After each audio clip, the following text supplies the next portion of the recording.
Hi, I'm Ian, the Dragonborn Bard, and I'm the Games Master for the Starfinder campaign on the Dragonborn Industries podcast. Now's not the time, Jack! Shut up! They were off the planet. Yeah, maybe? We think. You don't know. You had time We're to talk about this. Momentary lapse of memory. And you did it right on the button. Yep. Shocking behaviour, to be You honest. brought attention to it, mate. I'm just saying. Hey everybody, welcome back to Dragonborn Industries, episode 84 of our Starfinder Actual play. I'm Ian, the Dragonborn Bard, and I'll be your Games Master for this campaign. Hi, Ian. Hi guys, three little people sitting around the table. Three little people sitting around the table, and if I get one word wrong, this sounds offensively wrong. There's three little people sat around the song. Yay! UK number one, here we go. Bard, isn't it, mate? So, laughing. Yeah. When it gets me, or when I'm not expecting it, I have a snort. And I properly never expect it. Or like when I properly go and I can't breathe, and I'm like, and I sound like somebody in an airlock gasping for air. Do you have like a laughing trait that the bit that you can't control when you really go? You've heard it. I love yours. It's that weird frog cackle that comes out. Like, It's like, I you got can't a ever proper witch replicate cackle. it because it's just Yeah. deep. Proper witch cackle. And I quite like a unique laugh. You got some telling traits, Jack, that you think? Well, I think it's kind of changed over the years, weirdly enough. I used to be fairly loud with it. No, you just cry. Now I'm just crying with it. But I think when I'm really heavily laughing, I'm quite quiet. Yeah. I kind of just... You do have your old man sound though for when something's really tickled you. It's like, Oh, I love that noise. like it's so It's that, isn't it? sounds so It's where it's like jowly. all in there. Yeah. I don't know if that's a laugh or if that's him just really pleased with himself. But it's like he's really pleased with it, but it's like he can't quite let himself laugh with it. No, So it's just like Because I do the wheeze as well. Like, Yeah, the wheeze actually, is, yeah, the muttly wheeze I is do huge. James, wheeze. you got like a trait that you think about when you laugh and you properly go? No, just all of a sudden I've got indigestion if I laugh like properly. Yeah, like heartburn and Yeah. stuff like that, or So just like ancient. incontinence. And yeah, so I thought it was quite funny. And like I was listening back to some of these shows and stuff, and I was like, the amount of times that I found myself just like I was setting myself off, or somebody will say something, I'm not expecting it, and I'm just fucking gone. And like it's that like kind of laughing where like you can't do anything and you can't breathe. And you're like, It's crippled. yeah, and I suppose this is leading to like I'm quite grateful for this because I don't, how many times when we're doing something that like we do on such a regular basis do you get to laugh like that? And like even if like people out there aren't laughing or like these guys are fucking weird, and I think I've seen the comment unhinged in places. Yes. It's accurate. Yeah. I'm cool with that, and because it's I said this from the start. This is like our game, and if people enjoy it as we're going along, then so be it. And again, I think it was in like the Discord. Somebody was like, I've laughed at nearly every episode, and I was like, fucking so have I. Something. And Bloodpunk's one thing. Like we are just. It is a Bloodpunk It's is a another vibe. level. It is unreal. Like we come into that show expecting to just fuck you up, Jack. Like, and it's not even like we're trying. We just are dickheads to you. And it's like. 50 people in the tower. Honestly, mate, there's been some There's absolute. been some corkers. corkers. Last week we were like that. Oh, it's that bloody woman! Bloody woman! Just out of nowhere, like fucking reverted back to Midlands me. So But Trader's Goose. yeah, Trader's Goose. and I just think about like the amount of times I've laughed during this, and like my proper ugly laugh as well. It's when you like fully like we just lose you off screen. Yeah, on that the was- floor. yeah. That was Like on all fours where you've spat up your water. Yeah. We're like, oh, there we go. That Spit tape. that one's a lot rarer. When I can't breathe, and I'm like, well, Yeah. it's got to come out one way, and it's not far enough along that I can shit it out. So, Fire in the hole. yeah, exactly right. And yeah, there's only been a few times that I've really had to leave. Yeah. And luckily, I've been players in both of those occasions. I think there's something about sitting behind the GM screen that you don't quite take in the Yes, full vibe of 100%. everything. Tricky Pete nearly got you Yeah. fully. Yeah, oh fucking hell, Tricky yeah. Pete's probably the closest you've come Yeah. to. Oh, and obviously he tells the Old West when I am. Yeah, that was good. That was yeah. That's got disgusting parts. Yeah, but I don't think I've ever gone quite as bad as a spit take through Bloodpunk. That was something. It never gets old watching that clip. And because that's kind of what brought it up for me this week, because I was rewatching that clip, and if you haven't seen it, it's on TikTok, it's on YouTube, it's on Instagram, and I need to do more clips of Bloodpunk. I just keep forgetting He's and I lost do all the his things. electrolytes. Alex with that one when he just went like, oh, he's lost all his electrolytes. He always did something that really kind of like set the edge to the joke or like added another layer to it. And yeah, so I thought, what's your ugly laugh, really? And because I really like your guys' laugh and I like hearing it. Thanks, mate. It's cute. You guys had a good week? Not too bad. You Same old same. Yeah. Full of conversation, guys. Well done. Just listen, we've got full-time jobs. Come on, man. And it's summer. It's been really warm today. Yeah. Like, if anybody who's watching posthumously. Sorry, that's not the right word. I know it's not, but I just It makes me laugh every love time. it. You're watching this after death. After our death. After our death. It could happen. I could kill you all tonight. I guess eventually someone might watch this posthumously. That's a weird thought, isn't it? Yeah. They're like, we're going to be long dead. And I hope you guys aren't existential about this shit. Because I'm quite nihilistic sometimes. You are all going to die. Yeah. Yeah. Yeah. Yeah. Had to deal with I like how you say that as if you're not going to. Yeah. Honestly, You're gonna die. I keep fucking surviving everything. It's ridiculous what I survive. Yeah. I do feel like he's the only one that would. Yeah. If anyone- Unless you just want to die. Fuck this. I'm living. Joe, I've come this far. Why not? I'm gonna see how far I can get. Challenge. Yeah, it would be me. Yeah. And I just, somebody could be watching this. We could be long gone, and we could never do anything again after this campaign, or we could be cancelled for something we've done. Hopefully not, but we do sometimes let a joke get the best of us. And so yeah, it's weird to think that somebody could be watching this after we're gone.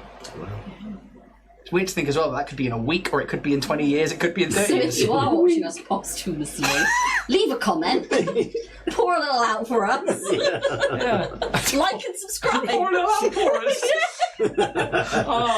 Pouring a little out, let's talk about Warrior Prince 3D. Yeah, our beautiful sponsor, Warrior Prince. You're right there. No, I've had a stroke.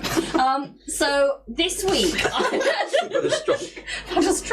This week I was listening to my podcasts and I realised that Spotify has introduced a new feature of giving auto-generated chapters to podcasts, which first off, terrible.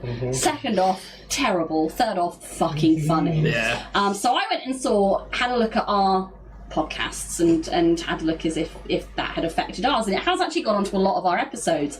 So I've kind of picked out some of my favourites this week. So a lot of these sound like book titles.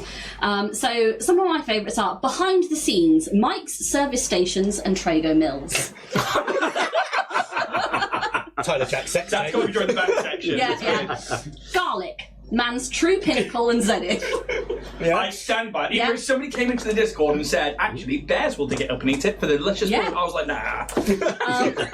This one I think sounds like an Enid Blyton mystery novel. The Strange Case of the Mid-Spider. And I think they meant Mid-Spire. But which brings me on to names, because it cannot get names. No, it can't. One of my favourites, Roos Pierce. Kaz's is a hot mess all over the place, but my favourite was Cavs. Cavs. C-A-V-S. Yeah. Right. Love it, I thought that was a word. TJ Squidgerson. Jack Doré, which I've worked out was Jack Dore. No. DCI Jean Pouch. Yeah. Some of my other favourites, the Emma Wheel, which I think was the Enviro Wheel. Or is it the Emma Wheel, the little... I think it was the Enviro Wheel. It's Enna Wheel. I haven't been able to work out what this one is. K-Lexus. K-Lex. Oh, K-Lex, there we go. Got it. This one is just all one word together. I am Carl. Hi, Carl, I'm dying for your attention, Carl. The Call of the Bastards. Call of the Bastards. Mr. K's That's Kitchen. a good band name, The Call of the Bastards. Yeah, Call of the Bastards. Mr. K's Kitchen, which I have no idea what that is. Could not fathom it. Wow. Is that on Starfinder? Yeah, Mr. K's Kitchen. Tricky Pete's, maybe? Maybe, but I was like, I don't know what the fuck this is. The Archon of Miriam. The Arcana Miriam, yeah, we got that one. The Deck of Many Inches. You're welcome, Internet. Conspirational Ally, which is conspiratorial ally. Yeah. The Conversation with the Man. And then we get on some of my favourite questions that are posed by this. Is TJ a scumbag? Yes. Yes. Is this chasm? It's obviously an Umbra and Ask Richard. And caller number 6, I'm a scumbag. Oh, that's because I called the audience scum. But this is the thing, it wasn't on anything to do with that episode. Really? It was right down at the end of an episode, so God knows what it was. But caller number 6, I'm a scumbag. That is a big title. But one of my absolute favourites of it was that consistently it was doing shout outs to Warrior Prince. Warrior Prince, yeah, Warrior I've seen that Prince 3D. Your one-stop shop for all your 3D printed needs. Be it cosplay items, terrain, miniatures, and more. You can head over to www.warriorprince3d.etsy.com or, depending if you're watching this posthumously, to what I believe is going to be www.warriorprince3d.com. It's warm, guys. It's real warm. And you can use our permanent and exclusive code to the stars to get 15% off of your order. Whack in 20 quid's worth of goodies into your basket and you'll get a lovely Starfinder badge 3D printed for you as an extra. I don't know why I've gone down Cornish Road.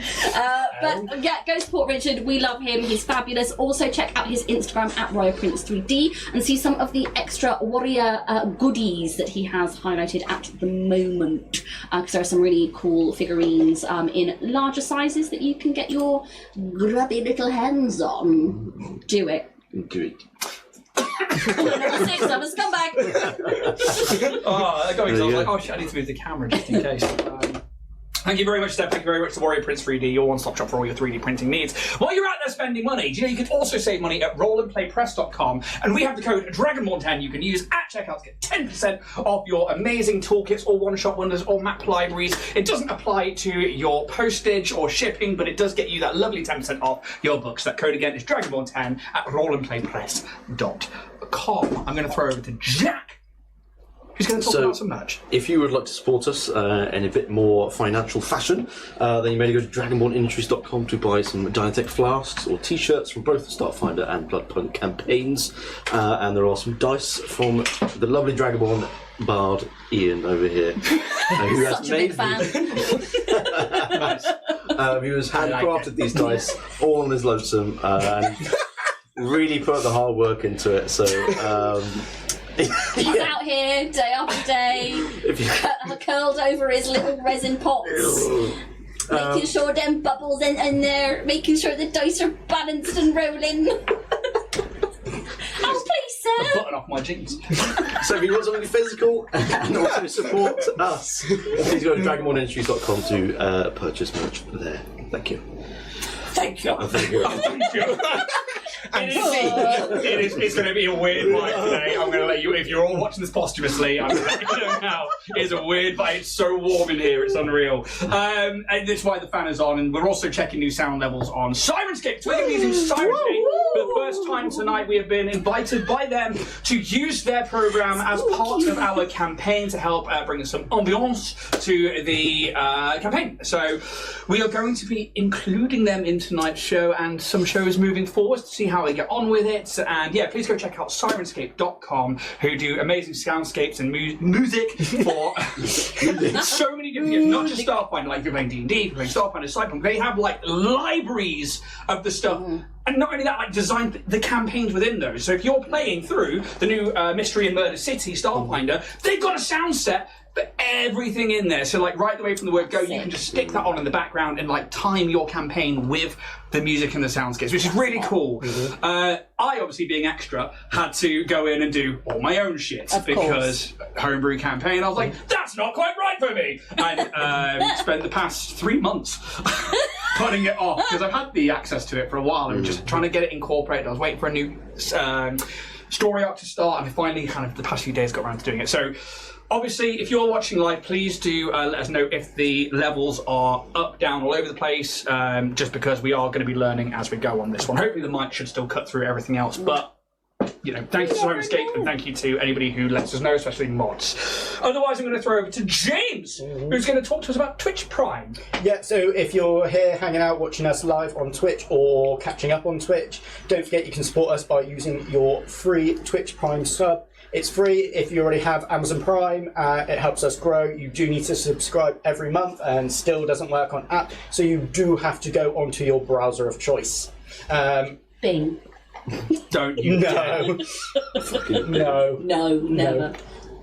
Didn't it get replaced by Edge? You know? Yeah. I'm pretty sure. Yeah. Ooh, edgy. Edge. Oh, I've got Edge on here, and sometimes I have to use it, and I feel guilty. Filthy. Garbage. Yeah.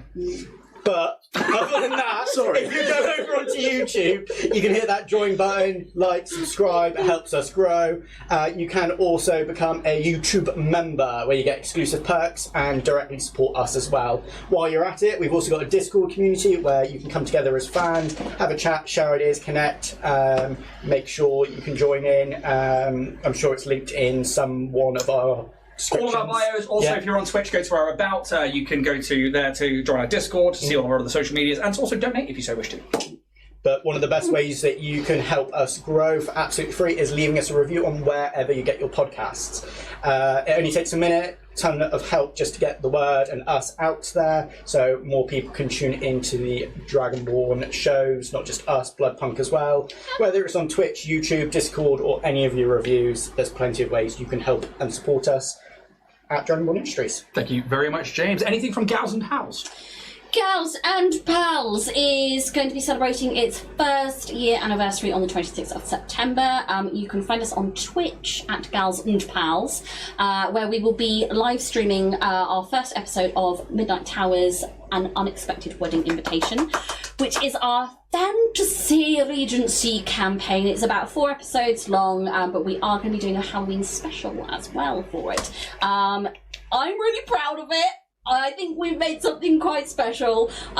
We've got a group of amazing ladies, some who've played at our games before, some who are new to the group.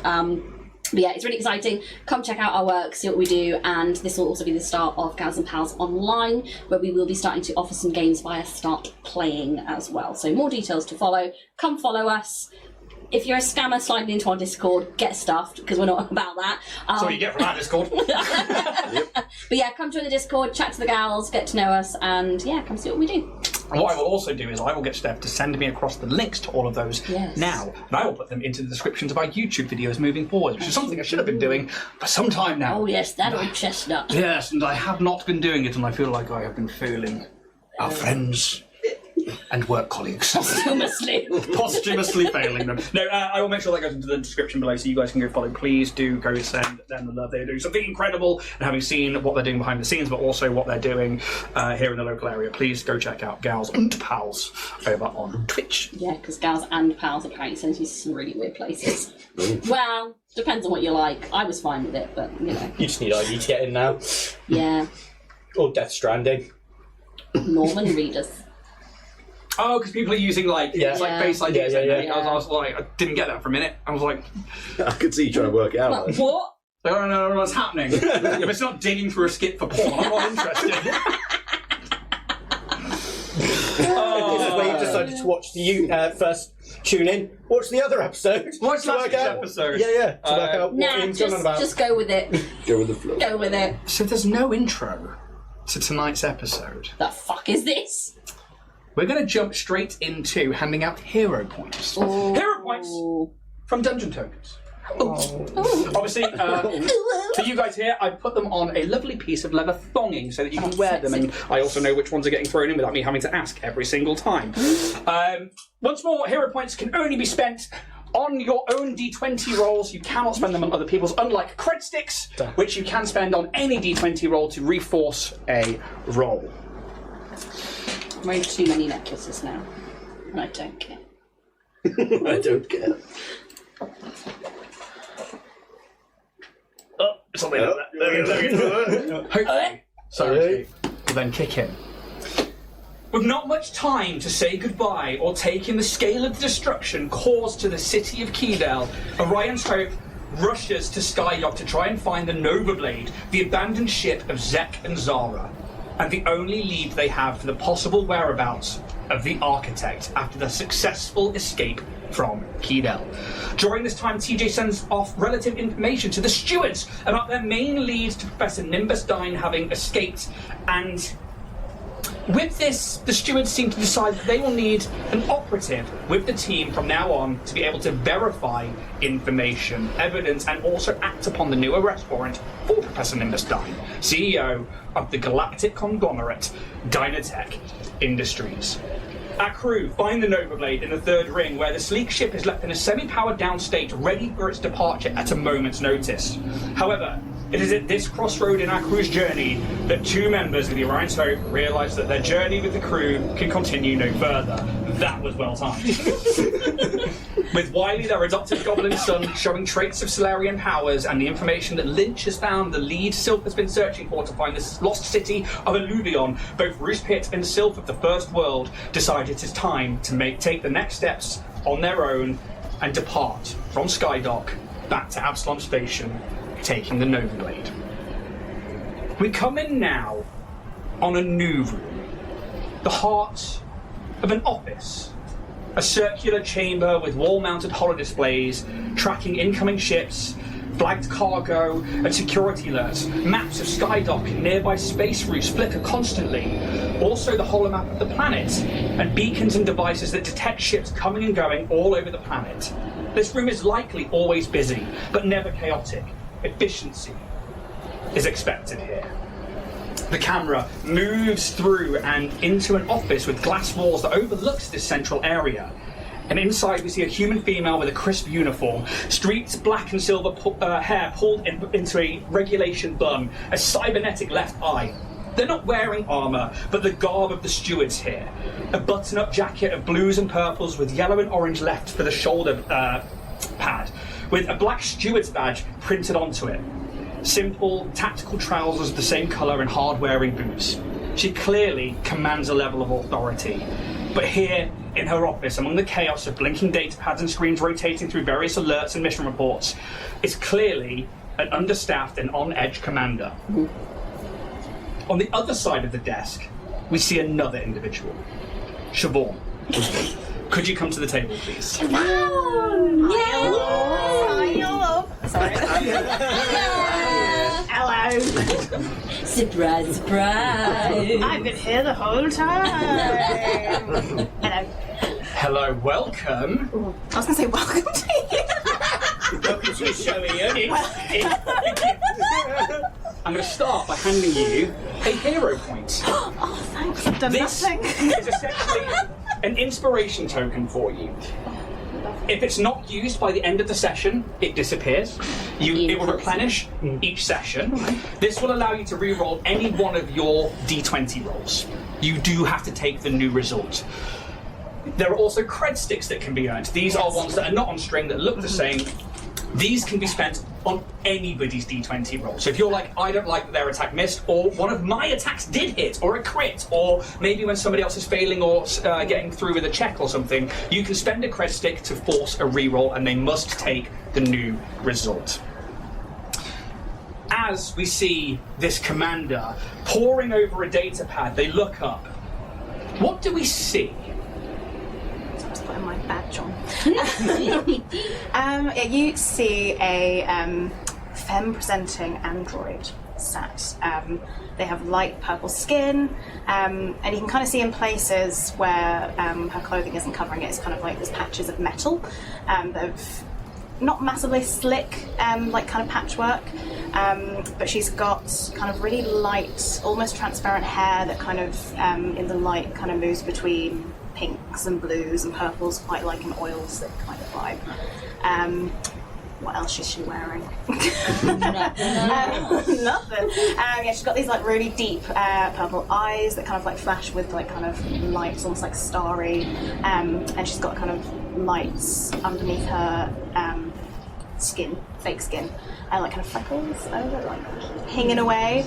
So she's got like wearing the Stewards kind of colours, so navy yellows. It's a dress, kind of like a very smart dress with like a turtleneck underneath, and a really cool transparent yellow jacket that's the collar's quite high up, but you can still see her face because it's transparent. But it looks really cool. It's very much like a customised steward's uniform, isn't it? Yeah, she's got to be fashionable, you see.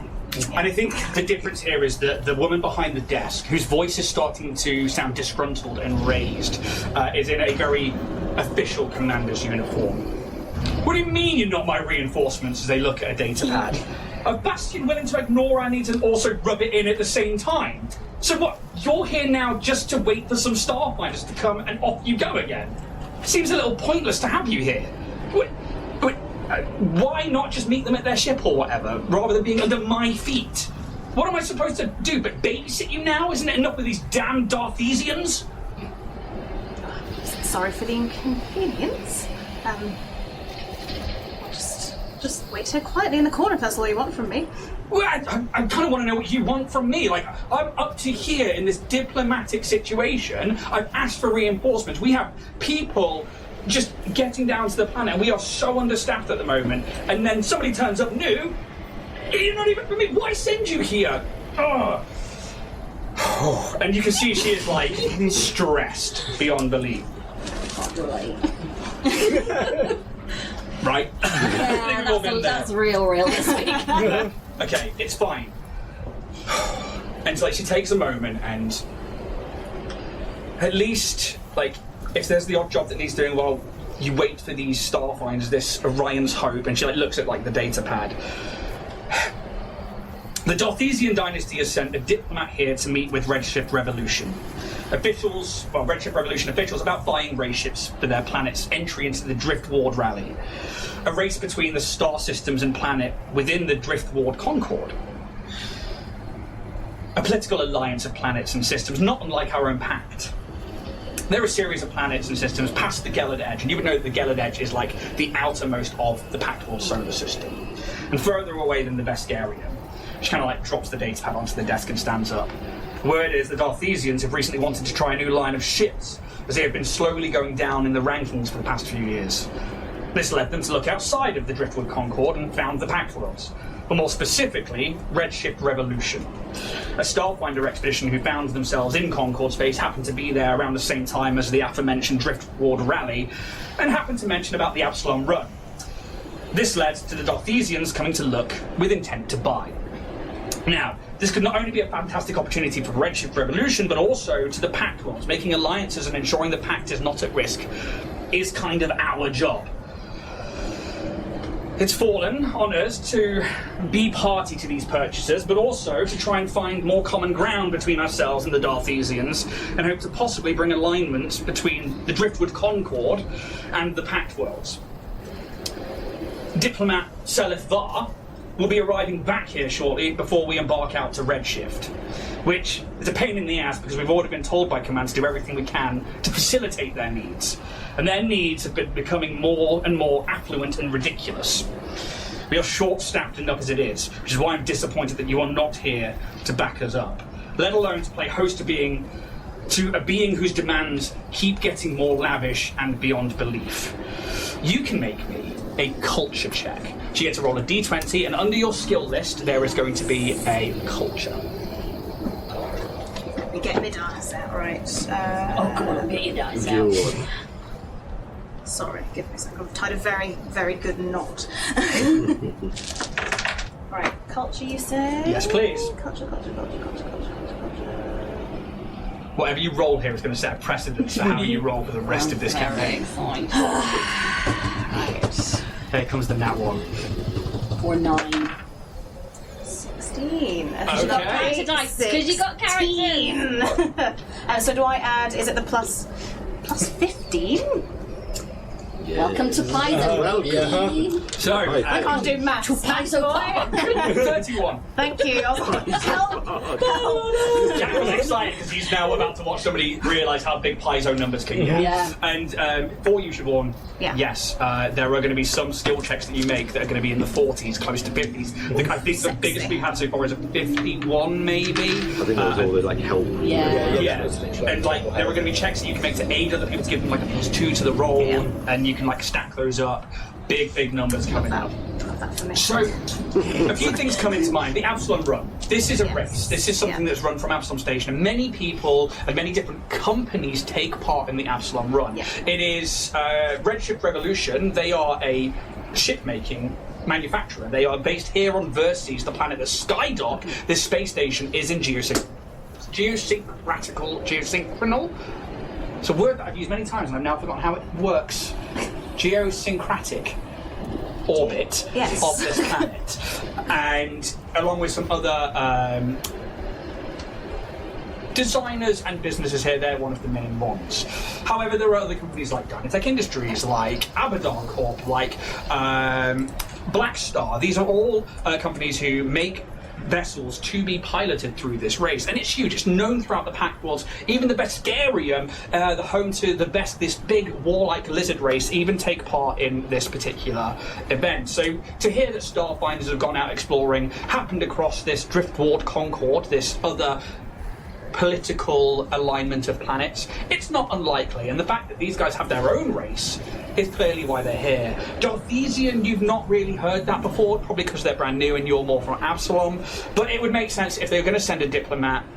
The stewards are going to want to look after them if they're not part of the pact, to make sure nothing bad happens to them, because that's kind of part of the pact. Is, you know, if it was Aslanti space, they'd be instantly trying to kill you. Yeah. There's, you know, real tensions there. But with this new Driftward Concord, then yeah, the stewards are definitely going to want to keep them safe, keep them happy, and do whatever they can to send back good words of the pact. You stand here in this office after hearing all of this. What do you do? What do I do? So am I just waiting for... Are they here yet? I mean, yeah, you have your orders Yeah. to Yes. meet the crew of Orion's Hope Here at this particular bureau. And it is, I will point out, very different to Absalom Station. So Bastion, which is the home of the stewards on Absalom Station, is very grandiose. It's this stone building on a space station, almost very dwarven in nature and very simple. But inside there are like big heraldries and tabards to the stewards. Even going through the main atrium, there are these like holograms and tabards that just depict the stewards' logos everywhere, and like heroes of the stewards and stuff like that. Here, it's very, I would say probably like a bit more clinical. Like the operations hub, which is kind of like the main office down from the office that you're currently in, is this circular chamber with like just wall-mounted holo displays. You can see like different officers and stations. Some are in just the regular clothing. Some are in armour, and you can see they're taking their morning patrol routes and they're disappearing out to do... And you would know that around Verces, they would then go to ships and patrol the planet to stop people from like coming into orbit illegally. Yeah. That's their like main role here. Cool. I think she's just gonna quietly get her information out that she's got her little warrant, and just go and enact her orders. I think she's quite like, I'm clearly not wanted in this office. Yeah. Okay. And so you go to leave the office, you start heading down the stairs, and as you kind of like move into the room and you start like looking around for somewhere to sit, two things happen. One are the screens in the room begin to flash red, and you see this commander, who would you know to be Commander Jorin. Their data pad begins to flash. It's like you hear like a few klaxons going off. You turn around and you see them like stand up from their desk and put their hand to their ear, and you also hear blaster fire from outside of the building. Shit! Shots fired outside! She jumps out from behind the desk and runs to the doorway you're running down and places her hand over a comm unit. All units, shots fired outside Central. You, and she points to you. You're wearing armour. I need you out there while we go and get our gear on. And you begin to rush from her office through the central office and towards the reception atrium, out into the adjoining entrance corridor where these two steward officials who you would have seen on your way in, they are now ushering like the remaining public inside, trying to give them a safe haven, as you hear the sounds of blaster fire and shouting getting louder and louder. You get to the edge of the corridor where it joins the main thoroughfare of this intersection of the space station, and that's where we're going to switch over to our other crew members. TJ, Pez, and Kaz, we return to you in the hangar bay on the lower ring. The Nova Blade now out of the hangar and out of sight. What would you like to do? Pub? I've got my fake ID. You just see him print it out. Can you imagine? Well, I suppose we should probably go and pick up this steward compatriot that we've been assigned. Exciting. Yes, we need to move forward. We need to. Yes, exactly. Yeah. So we'll try and find steward location. Do we have any hint on where we were going to meet? There should be a piece of paper around here somewhere that had a lot. No, I didn't have it. It was over there somewhere. In the pile of papers. What did you do that for? Look after this shit. Right. Thanks. There we go, this is the bugger.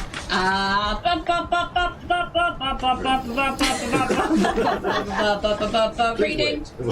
Sorry, I'll turn my game volume back down. Here we go. Please make your way to the steward's office within Skydock, location 4N-21-SDS. I thought I knew a Hostoki called that. Funny.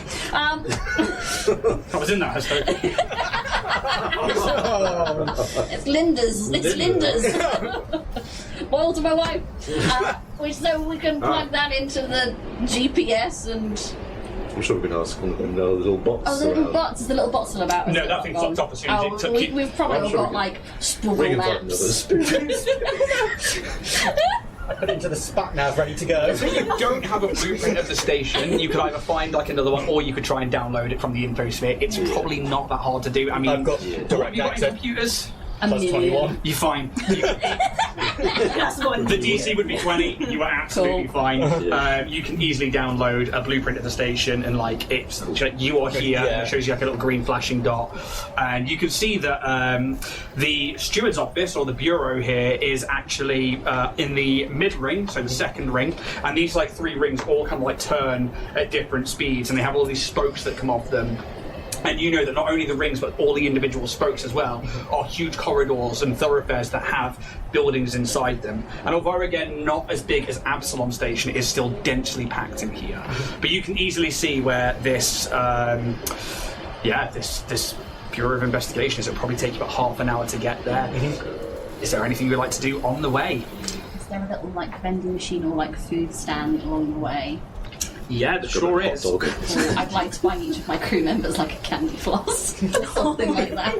Yeah, okay, so I think that you would probably find a... Strandy floss. There's probably like a young Yashoki girl in like the ring that you're in, so like mostly maintenance and like kind of like it's the most dingy of the kind of stations. Sure. Pardon me, areas. And you find like it's almost like a small like bulkhead made like out of scrap metal, and it's not held together very well. Stand, and you see that there was like a spinner in there and like a small Yashoki child pouring sugar into it. And there's like a handwritten sign that says Candy Floss, but it's Kandi. And then FLOZ, if it were written in common. And they're probably like, they would have jet black fur, and they have very like pink skin around the eyes, and these like red eyes. They're just wearing like a simple flower dress, and yeah, you can see them like pouring sugar in. Oh, it's so cute. I'm gonna approach and I'm gonna say in Yashoki, hello there. Hi. Hi. What is this your business? It sure is. It looks fabulous. How much for a candy floss? How much you got? Well, no, that's not how business works, dear child. My father says to just ask for what you're willing to pay. Oh, but no, if you do that, then someone's gonna really lowball you. Oh, 100 credits? Too high. 99? Low. Okay, so what you want to do is you want to take your base costs of your ingredients, and then you do like a 2.4 markup on that, including your labour costs, and that's how you're going to get your base number, and then you can inflate it as much as you kind of reasonably can. How much do people usually pay for a candy floss? And I think like you start saying this, like their eyes go wide. You can see like there are like loads of other like Yosoki children. Some of them are like teenagers and like hauling spare parts from like ships. Other ones have like got tools on them. And like the Yosoki are very industrious people. They love scrap. They love repurposing things. And yeah, you can see that there are like loads of these people around. Yeah. Okay, so I mean, I have to buy the sugar, that's, imported, and then I have to spin the sugar, that takes time. It does. Like 50 credits. Okay, but how much do people usually pay you for this? And like, you can see her like looking around. Is this a scam? Yeah. I mean, you can give me a sense motive check. I can. Hephaestus has bunched me again. So we'll...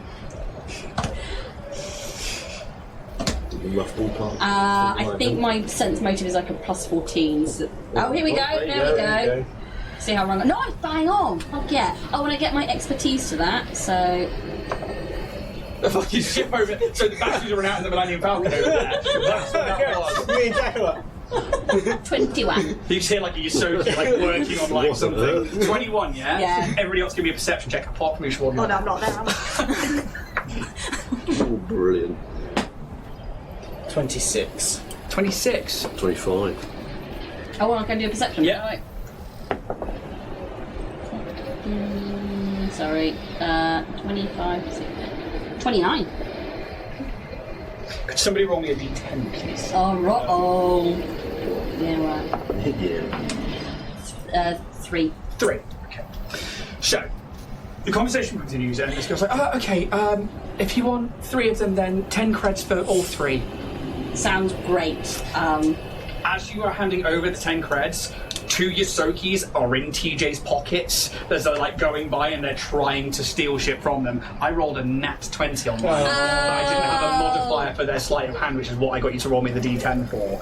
Amazing. So you all notice as like it's clearly like a bit of a scam, and like they're looking a bit panicked, and they're getting the candy floss ready for you, but like you can see these others are like trying to go. Are they like small child Yosokis? Like, and teenagers and stuff? Yeah. Where are your parents? They're obviously running a little bit of a Kind of like. An illicit business. Are they small enough where I can pick one up one corner? They're still a medium creature. Just kind of Throw them out Give me to a deep athletics. space.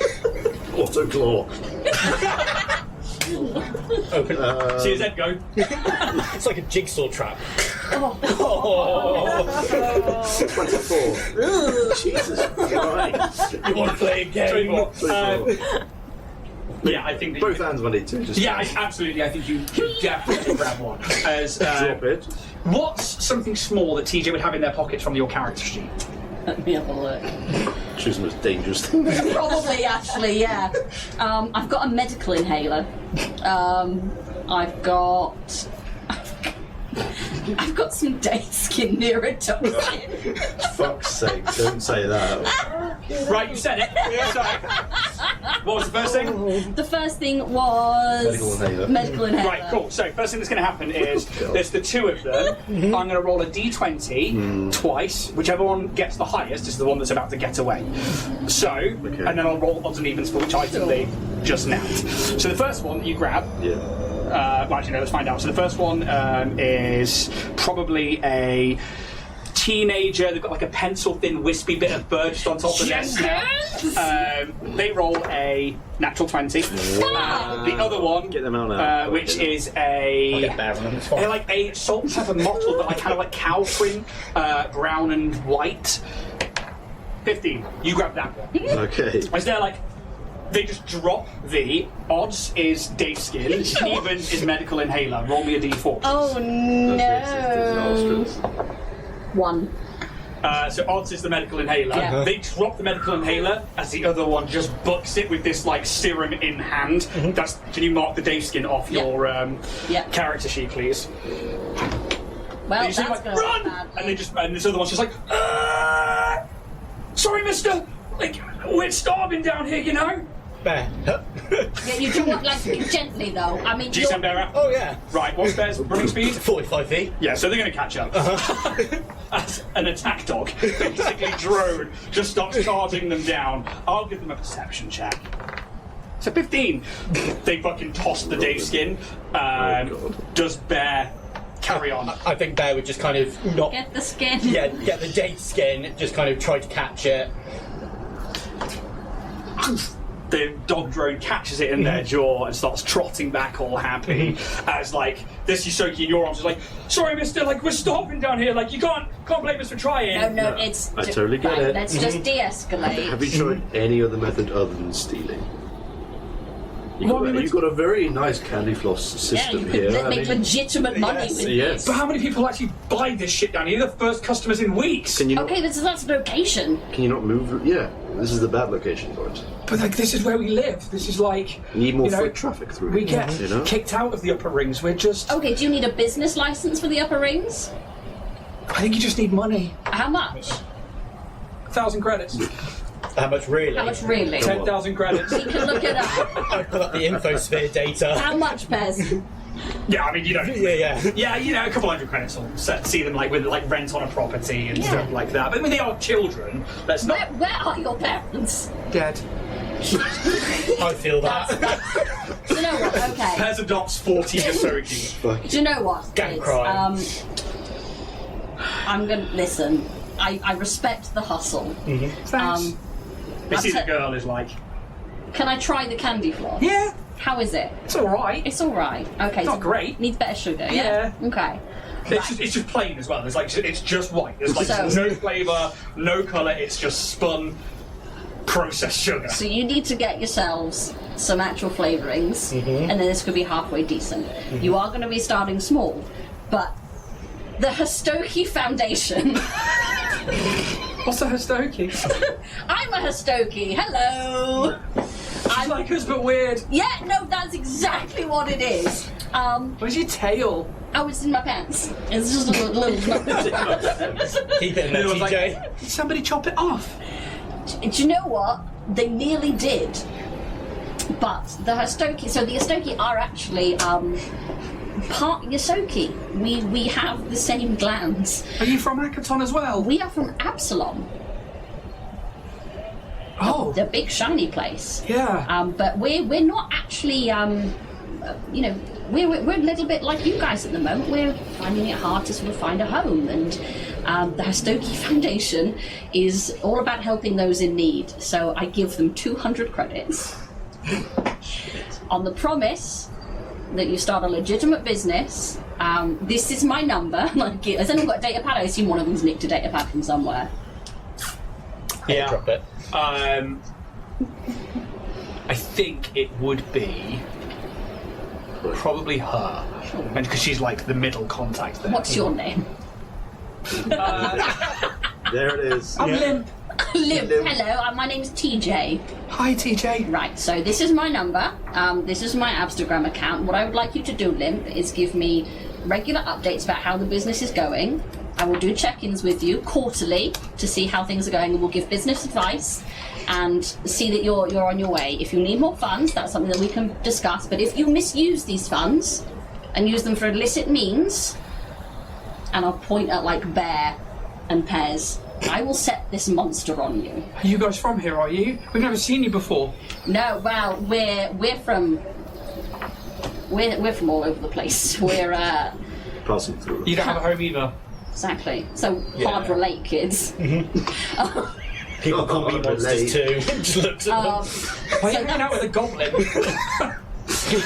Community work. Work experience. So I'm going to give you these credits on the proviso that we start a legitimate business from this. Is that something that you think you guys can get on board with? And like she looks up to like the one that you're holding, and he's like trying to like scrap I it. It's think like, at this point I'll let him down. it's like, yeah, I mean, that's like life-changing money to us. Like we can eat. I'll tell you what. Have 230, and you can use that 30 to get yourself some proper food in you. All right? Yeah. And like she hands you like the shit candy floss. There you go, kids. Thank you. Just pulls a bit of fur out. Holds, yeah. I'll give the. Like takes it in. Thank you. It's all right. You remember what we agreed, Yeah. and I'll be checking in. Yeah. All right. But first things first, you kids all get yourself a proper meal. Sure. And like All right.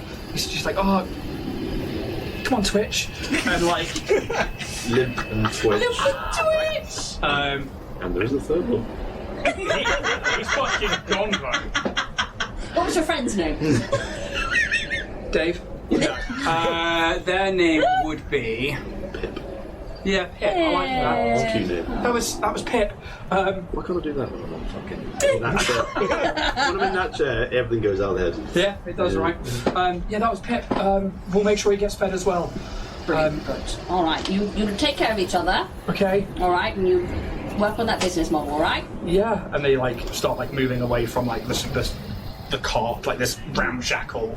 It's probably like a washing machine, like drum that they're doing it in. It's ingenuity at its finest. All right, shall we go to the stewards? Yeah, Yes. yes. Do I want kids? I think that's like, You have them? Just hearing the Kaz sigh. I think as you guys like go around the corner, you just watch. Well, you wouldn't say, but like as an audience, we just see those Yusoki just fucking bolt it. They, like kick over their own stand and they just fucking run. Yeah. They're like fucking suckers, just like Into the bookies. you don't see where they go, but they're gone. 230 credits is a lot to them. Yeah. And anything else in your like as you take your shit candy floss and head towards the second ring. This doesn't really outweigh all the bad that we've done, is it? No, but we see those. We've not done terrible things. Some of us. You might not have. See need, fill a need. You were in a difficult position, Kaz, and I think that your actions, as an independent man, far outweigh those that you've done. I mean, there was the incident back on April, which we won't mention ever again because that was dark shit. What happened? I'm just gonna like send over like an image of Kaz trying to take off someone's fingernails. You just don't do Kaz talk like- about it. But you've come a long way since then, and you saved a few people today. Well, I'd like to think so. You did. But a lot of, half of their home was destroyed. I know that's not directly my fault, but Sometimes you've got to break a few eggs to hatch some chickens. We miss Ruth already. this is a new phrase from you. Well, I'm thinking about birds. How are you? Remember? Yeah, well, Strix, they're bird people, True, and it's they've very all been true. cooped up in the tower. Yes. And maybe this is the start of a new venture for them. You've got to think positive, Kaz. Tower half full sort of situation. That's good. I like that. God damn it. But you guys start making your way through the third ring and then across some of the spokes that intersect and across to the mid ring, and eventually start making your way to this 4N, which you know to be like the fourth node on. And you end up like following behind really kind of like an eccentric group of people that are heading down the same thoroughfare as you. You see three sort of like extremely tall, like 6-7 foot, but extremely slender beings. They are like pale of skin tone with these shimmering hues of pearl, silver, or like sometimes like faint violet, and it seems to like change between them. They have these like large, multi-fractured, kind of like liquid gemstone eyes. And they have these like long, tapering limbs with these fine, semi-transparent fingers, which are kind of like gives you like this sense of like finite control with their hands. And you hear them like chatting, oh, it has been lovely that while we've been here to have such gracious hosts. And another one's like, yes, I look forward to seeing the ships down at Redshift tomorrow morning. I wonder if Commander Joran will send more food for us. And they're like having this conversation as you move forwards. And you start like getting closer and closer towards the node, like this node, and not like the node bar, but like a node is like an intersection here in Skydock. And like they stop for a minute underneath like one of these giant pipes that like hangs from the ceiling where you imagine either electrical cables or maybe sewage or something transfers through. Can everybody in that party give me a perception check, please? What?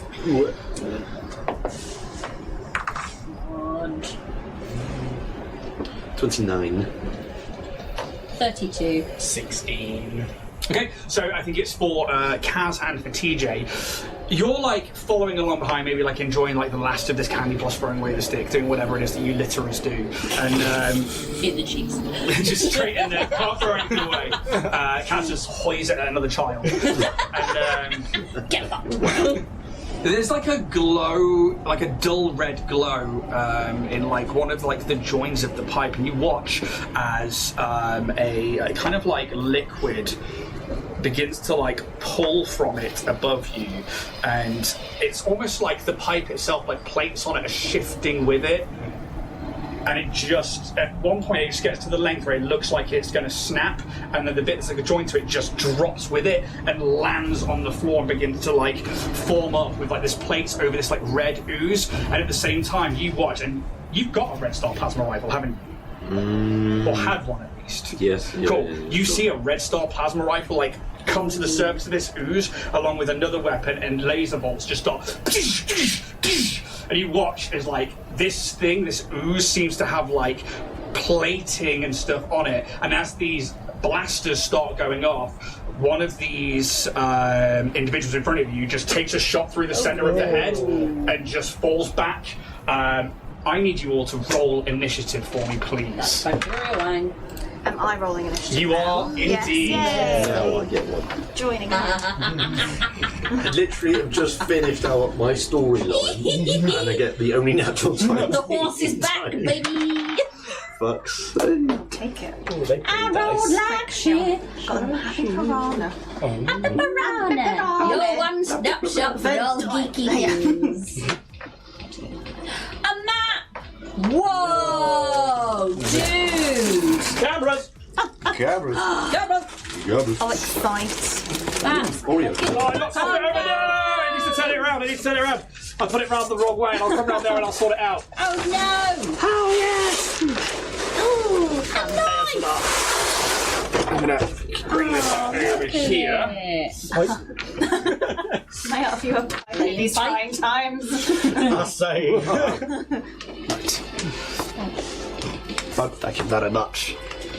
Erase your memory. Call now. Can't remember what the other sign says. Soul check. Logistical transport. Punch looking at me funny. Always does for you, Steph. Right down the Always. barrel. Oh, my eye.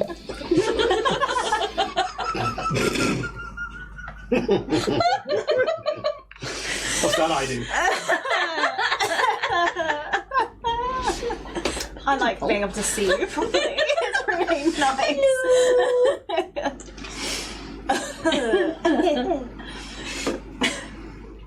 Oh, There we are. Friends. it says top ramen. Top ramen. It does! Oh. It's exactly what it says. So.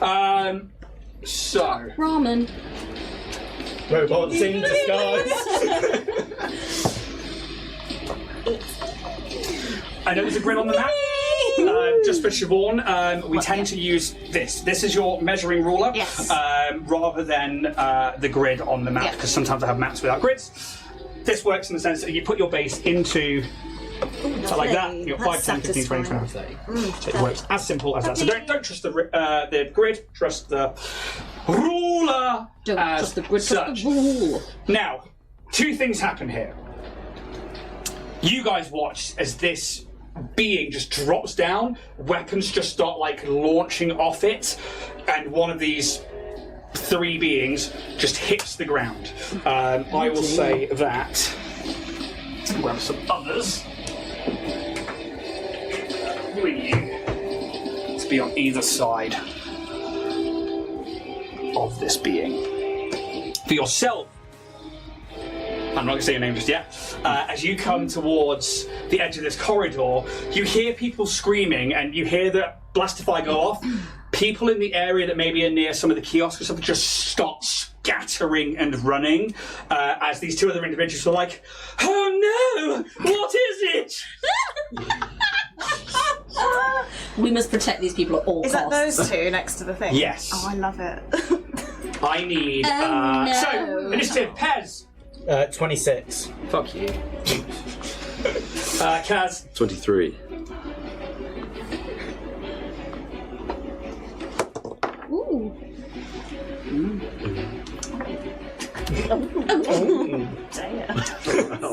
At 14. Can I have your dex modifier, please? What is it? Plus 3. Can you roll off again, please? Ready? I got 10. Wow! Natural 20. You'll be going on initiative count 15. They were. Now I just need to buy more dice every time. TJ. Oh, it's a Squeakson 5. Lovely. At the top of the round, Pez, you see in front of you this creature land. You can actually give me an engineering check to identify this creature. 28. Okay, I think you've heard stories of these through engineering, and maybe definitely through being a goblin and through stories of people like sifting through junk. This is a scavenger slime. These things are supposed to have come from a galaxy far, far away. They were like a whole planet of these like evolving oozers, and one of them latched themselves onto like technology, and then it grew and grew and it eviscerated like the entire planet after a while. But then they like have spores and eggs that they set up, and they've like latched onto hulls of ships, onto people, and have just spread out throughout the galaxy. And they like invest things like sewer pipes and places where they can absorb technology, but also things like junk and scrap. So places like space stations where scrap is either repurposed or it's collected. Absolutely prime place for them to breed. And one of them has just unfortunately come out of the sewer pipe above you and just landed on whoever that is in front of you. Rip. Pull one out. I'm going to use my overload ability, so as my action I'm going to cause a little short circuit in their plasma rifle. Yep. That just lasts for... I think it lasts for 1 round. Okay, so do you have to be able to touch them? Is it just a weapon you can see? It's just one I can see or is in proximity of wherever Bear is. Bear is currently next to you. Yeah, so it just pops off. Pops or Do they make a save for that or anything? They can make a reflex saving throw. If it's in someone's possession, yes. It's 10 plus half the mechanics level plus my intelligence modifier. So it needs to make a reflex saving throw. 18, because half your level is 4, plus your intelligence modifier, which is 4. 6. 6. Because so of it's the 20. crystal, yeah. Reflex save of 20. They have a plus 9 to their reflex save. 10. 19. They fail. Yeah. So Red Star Plasma Rifle is one that like comes up to the top of the use and it's like firing Just off. starts glitching out. Starts glitching out. So what does that do for the weapon? It just means it's unusable for the next 1 round. Okay, perfect. So that is your action. My action, and then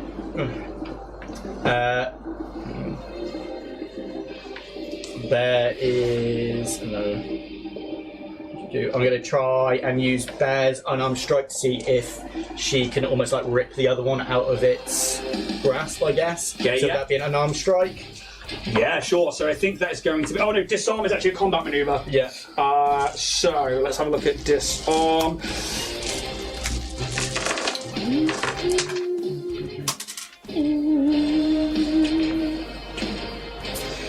To disarm combat maneuver while wielding weapon, disarm special ability, gain a +2 bonus to your attack roll. No, that's if it has that one there.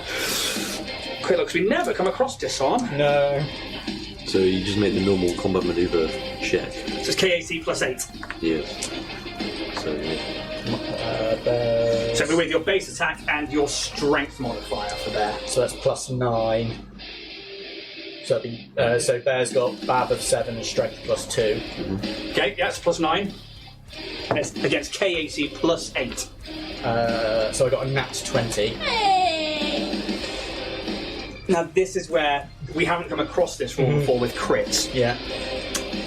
If you crit and you don't beat the AC, you still don't get it.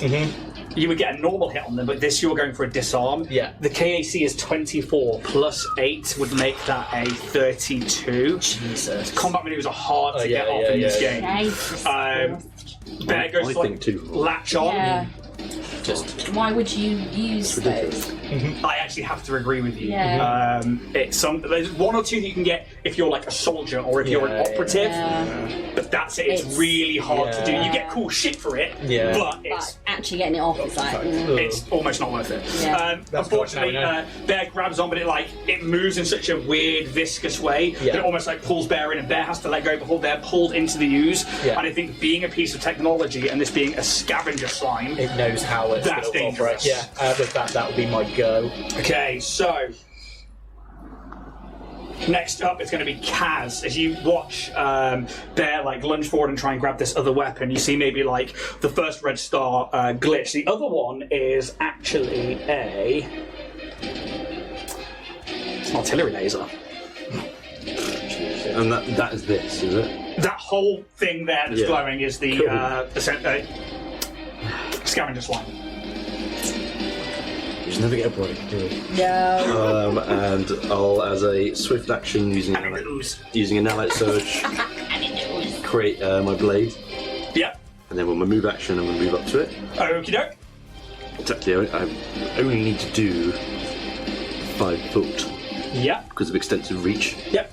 And I'm going to take a hit. See what Take I a can hit. You know it's KAC. do. Yes. Now there's a spare hero point. I kind of want to give it to myself, but I don't think that's fair. I like wearing it. With fidget toys on They are, right? I've been like twizzling and whistling. Whistling and whistling and all that. 31. I'm doing it. 31 hits. Kaz, tell us how it goes down. It goes down. Yeah, Timber. There it goes. I don't know how a hit goes down. I think because it seems like it's fairly like a not moving target at the moment. Yeah, it's still kind of like bringing itself back together. Yeah, I'm just going to go for the just stab right into it rather than taking a slash at it. As about 20 points of slashing damage. Okay, reduced to 10. As you slash into it, and there's like a familiar feel hitting this like there was with the Sentinel Observer. This thing's managed to like find adamantine plate, maybe from some of the bulkheads, and it has like bought it in. And like as you hit it, it reacts. And it's like shh, and it creates this like armor area. You still pierce through a bit of it with the sword, but like yeah. Okay. That's me done. Okie day. 10 points of damage from Kaz, Umbra. Actually, no, you're around the corner right now. As you come out of this corridor and you begin to look around, give me a perception check. Find it. Rolling rocks! What did I say? See, this is the thing. When it's big numbers, I panic. So that is 19 plus 13. 32. Thank you. Okay, yeah. You come outside, you see people running to your left, which means that the danger must be coming from the right. You're used to Absalom Station, you're used to this kind of thoroughfare. You know it's pretty much like a two-way street. And you start to see like the shots going off from around the corner, and you can probably see from where you are just the edge of like this ooze. And you can also give me an engineering check. Engineering. There we go. That's not very good. Oh, it's a 9 and 12. 12. You're not sure what this creature is, but you definitely see that like some of the like laser blasts have come off it. You are free to take your turn. So I should point out, just like D&D, you have a standard of 3 actions. A movement, a standard action, and a swift action, which is essentially a bonus action. There is a tab on there called Quick, which you will be able to see like certain actions in there. So things like firing a weapon is an action, moving is a movement, which is your movement speed on your sheet. But also you can take things called full actions. A full action is to sacrifice all of them individually to go, right, I'm going to spend a full action to shoot twice, let's say. You would take penalties to shooting twice, but you're crit fishing. Or to sprint, which is to run 4 times your speed in a straight line for as far as you can possibly go. There are other things on there as well, but the basics of a TTRPG are still there. Movement, action, bonus action, or swift speed. Okay. So movement is just your full speed. So like I've got 30. Yeah, can move 30. I'm going to move 30 that way. reach if I stand up. No, I still can't reach. Like I know my arm. Like in a straight line, you want to go straight out. You want to go more over here. More like diagonally. Yeah. Way, yeah. So you could like be potentially. Yeah, that's there. Yeah, that's perfect. I'm not sure how this works. So I have got a solar weapon. Yes. So I haven't got it out yet. It's a free action for you. Oh, is it? So your solar mote Gonna write that circles down. your head, tells you what class we have here. Magic. As the solar mote floats around your head, it's a free action to grab it and basically draw it, I believe. Usually, though, it is part of your movement action to be able to draw a weapon, but for you basically, as you start combat, you just grab your solar mote and tell us what it looks like. Oh, it's really cool. So I guess as she's like running, she kind of like, she doesn't really need to reach behind. It's just for flavour. She just thinks it's cool, and like draws out essentially this kind of light appears, and it's basically a baseball bat. So it's a shining baseball bat, and around it, it's kind of almost like crackling bits of energy, almost like how, like, you know, when you have baseball bats covered in barbed wire. Yeah. It's like like imagine that. the barbs are like little stars. Yeah, like but it's like kind of like, like kind of a bit more like a bit more dangerous. Oh, dangerous. Oh, she's a dangerous woman. Yes, it's like a bit more like bloody woman. So that's the vibe. It's I love that. It's great. Yeah. Okay, so you can do that as part of your movement action. Now what? You can take another movement action to move again. Yeah, I think so you I'm can gonna trade do, your regular action for another movement. So I'll just do another 30. Going towards under the stairs I and think around so, here. yeah, I think under the stairs makes more sense. So So let's go under the gangway. in the As I think you guys start seeing maybe like a flash of like yellow start like running out from like one of the other entranceways to something. But you're not sure. Bear lets off an artillery laser. Threat incoming. Threat neutralised. Oh no. You see the steward's badge like splattered with blood. Oh dear. And then what would they see? Can they see me from I think that some of them can definitely see you from where you are. I don't know if I've got my Kaz with this like plus 13%. Yeah. Kaz definitely can fucking see you. Yeah, I think I'm Got my eyes on you. Bloody woman. Weird. Oh. A woman! There's a woman in here. In this economy. I've recently kissed one. I know about women now. Women. Mansplaining to TJ. Down to synthetics. You see. The nature's model.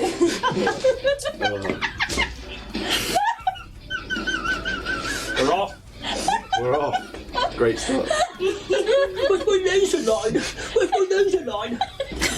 So, Where's your laser line? You carry on. Anything else from yourselves?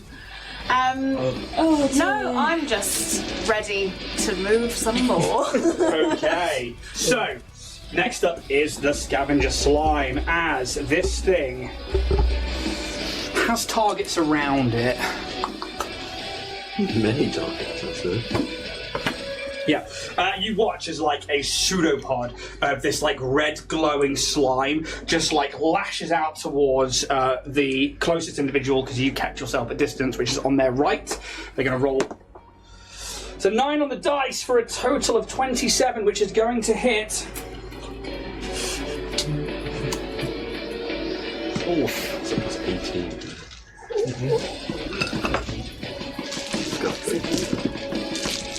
Oh, I don't know the amount of dice you do.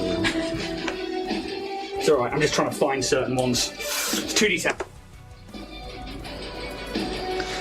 So that is 3 and 4, which is going to be a 7 plus 13 for a 20 points of damage.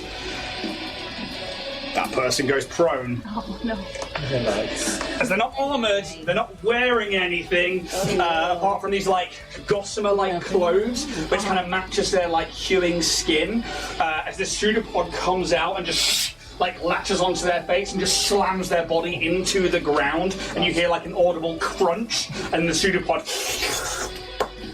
back into their body.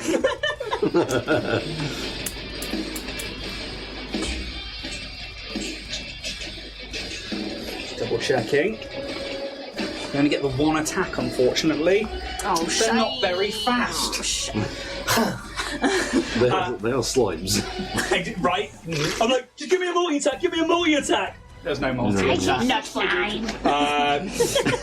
TJ, Hello. you watch as this thing, drops down, kills the first one in front with this, like, gunshot. It then, like, sends out this, like, tendril of ooze, which then grabs on, like, a hand and slams the next one into the ground. And you watch as Kaz, like, runs up as well and tries to hit it and stab into it.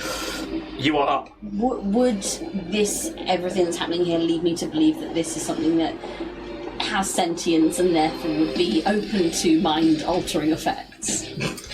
Give me an engineering check.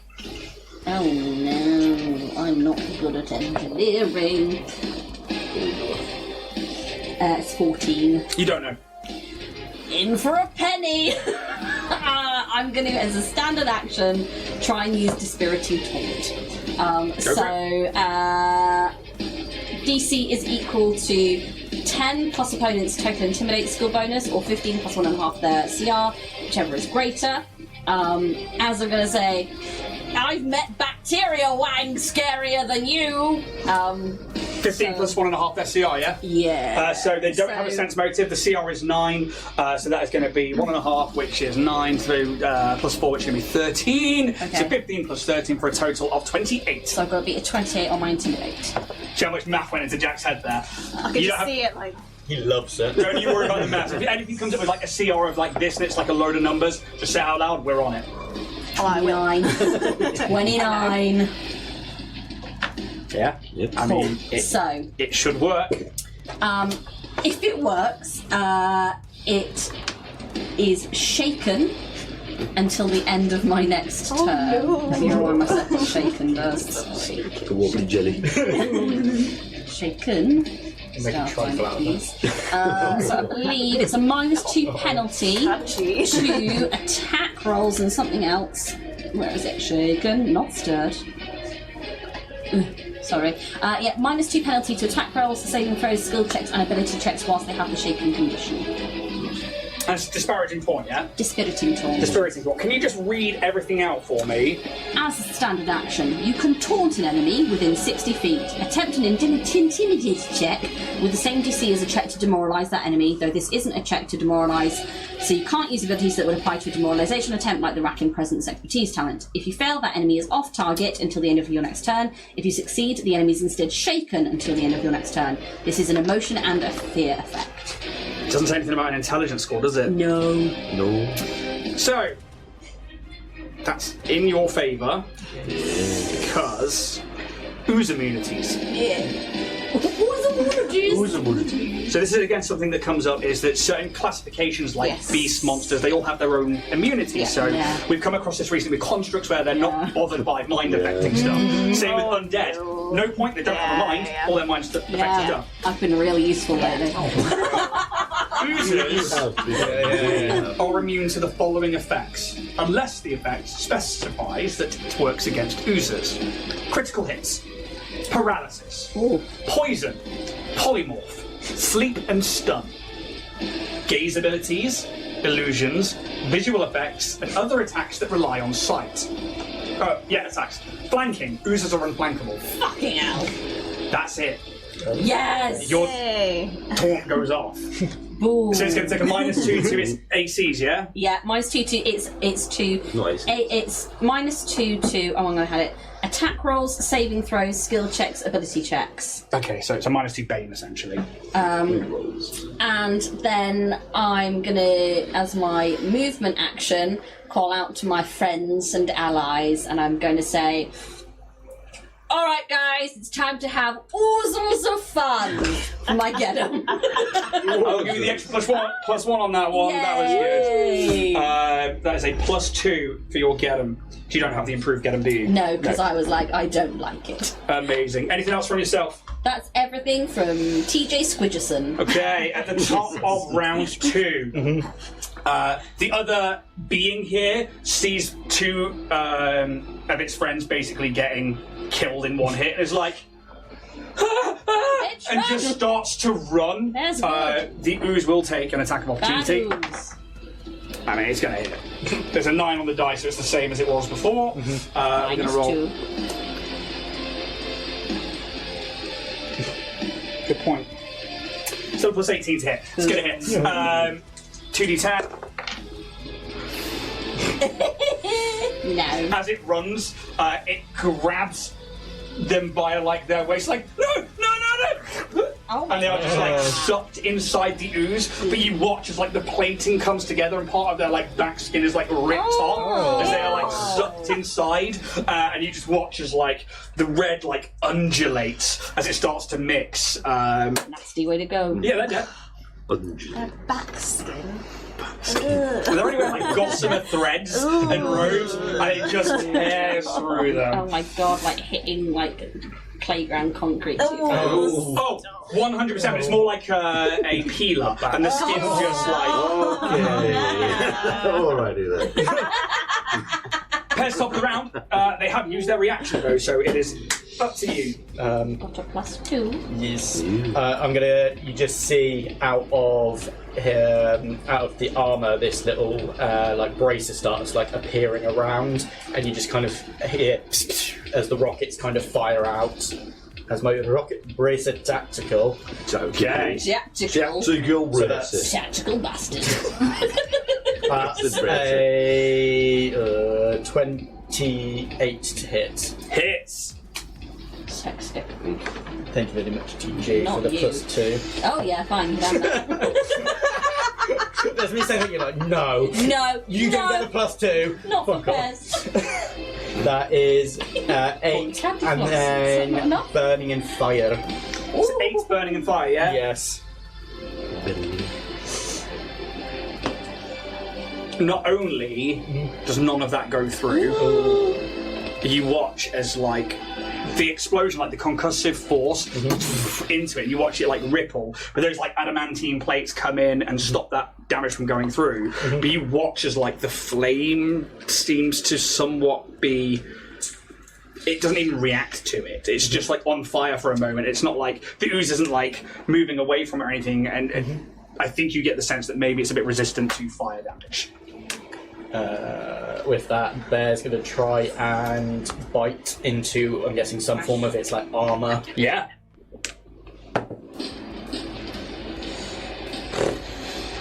Fourteen, 17. Misses, I'm afraid. That's fine, and then we get Bear to move back out of the way. Yeah, so like they would Bear, yeah, put it back to where you were. Yeah. It's like they run forward, try to bite, they hit some of the plating, nothing happens, and then like bounce off it and come back to you. That is everything. Yes. Kaz. So the full attack thing, I have to make 2 attacks with the same weapon, right? Yeah. Bastard. Tactical bastard. Tactical bastard. Alright then. Alright then. Doomy. Yeah, I think I'm going to attempt full attack. Okay, so 2 attacks coming up. This is with the sword, yeah? Correct. Okay. Custom, that's what you had out. Indeed. Oh, wicked Mountain Dew.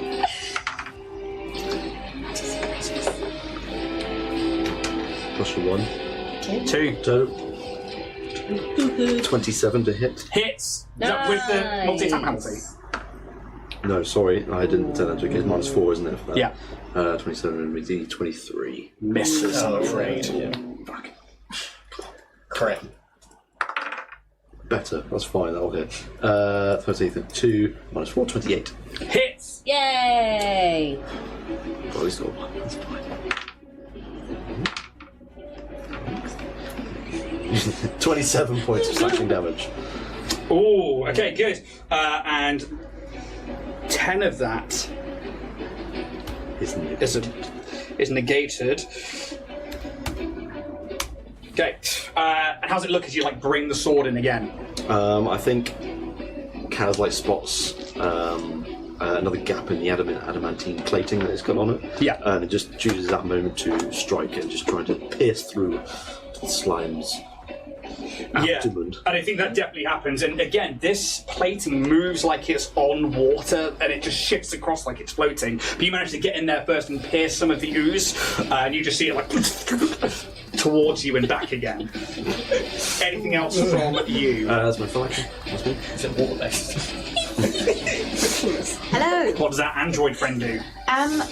Question. Hello. So I have my graviton photon thingy. Yes, so I should have pointed out you can attune for free as a free action at the start of your go. Cool. So we could say that on your previous round you also did 1 point of attunement. Yes. So I think I'm going to write it down here because I don't know where to mark it up on my sheet. That's for later.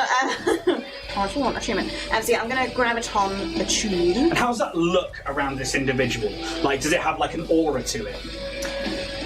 Yeah, I think it's kind of almost the kind of stars that are kind of going around her head are kind of a bit more like pulsating. Yeah. Because it's got that kind of like gravity field kind of vibe. Yeah, there's almost like a kind of shimmer that kind of Like kind of like heat shimmer. like a heat haze. Yeah, forces yeah. like the bending of like light and time. Yeah, for sure. So yeah, she's going to be graviton attuned. Which would bring you up to your second point of attunement for this turn. Yes. Okay. So Sure thing, Jen. you basically get one free each time you're in combat, each round, and when you get to your third one, you can like release your zenith, which is like the top power. There are other ones you can do with less points, but you're like getting to like round 3 as you're like, I Jedi powerful. But I can use like because I've got like one like the first level of power. I can use that like As long as it's not the zenith, yeah, and it says. I don't think it is. When it says like, and it will say in the description if Yeah, you're it is. attuned or have X amount You're of attuned or points. fully to, yeah, that's fine. Yeah. Okay, so I'm going to do that. I think first, so I'm going to use the Draining Agony power. Okay. Which is, so you can increase the suffering of those who would oppose you. It says as a reaction. Can I just do it as a normal, or do I have to wait to do that? Read the rest of it for me. Yeah, so as a reaction, while you're attuned or fully attuned, when a hostile creature within 30 feet of you takes damage from any source, you can add your Solarian level to the total damage the creature takes. Once you use it, you can't hit it again until the next time. Rest 10 minutes to gain stamina points. If you want to say, as Kaz made that strike, that you're using your reaction before your turn, I will happily that's say like- that. yeah, but in future, because you're going to get your reaction back on this turn as well. Yeah. I'm also being generous because you're brand new to the system. Thank you. That will change. Yes, I know. Done. But yes, so as Kaz, because you've not even taken a turn yet, so like Kaz like goes in with this strike, you see it hit. Yeah. How's this look? What happens? I think again, it's that kind of like it's not very obvious. It's that kind of like radiation of like kind of pulsing energy that kind of just comes from her and just like like towards the jelly. Does it have a distance on it? 30 feet. So I think I might have to move. That might be. I might have to move up to I it don't and think it's then. in range. To the base. You are out of range for it anyway. Shit, that's fine. It's also a reaction. No so you can... worries. Well, you know what? I know now. Yeah. But it means that moving forwards, you will know. That's fine. Okay. Well, I'm just going to go up to it then. You're going to get right up to it. How much your movement speed? 30. Okay, so 30 will actually put you 5 feet away from it. Okay.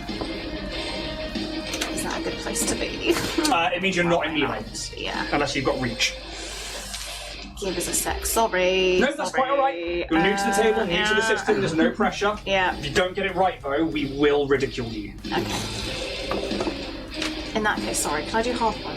I don't want to be that close to it without being able to get into melee. Yeah, it's fine. Yeah, and then I'm going to just, probably just going to hit it with my rifle, which can I take out? Or, Yeah, so as part of a movement action, you will have a base attack bonus of +1. Don't worry, this will all take a while to sink in. Yeah, it's a You lot.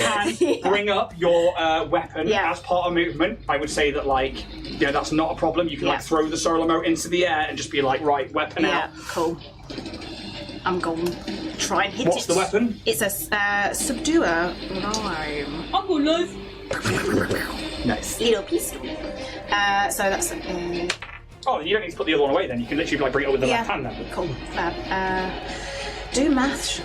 Okay, so that is a 29. Definitely hits. And So, on the basis, I will point this out for you as well. There should be Oh, actually, it'll be, a little light no, here to mark your ammo off by hitting the minus button. yeah, just one. There you go. Yeah. And then it should have your damage there as well. I've been watching a lot of King of the Hill recently. I don't know you! That's my purse! I've literally just watched that episode. A 12. What's the C next? It says plus. Cold. So, yes. +4. C. So that is, 12. 12 points of cold damage. Yeah. Not all of that goes through, but some does. okay. As you watch, as you bring out this, you watch this like person who's running out from under the stairs. They bring out this pistol. They're like they've got a solar weapon in their hand, and you recognise a subdue Orion. You've got one. Yeah. As this cold energy like smashes into this ooze. Again, it brings that adamantine plate in front of where the shot hits, and you watch as ice crystals just onto it. But some of that does go through. Okay. So movement and action. Would you like to move any more? No. Okay. Which puts us to do scavenger slime.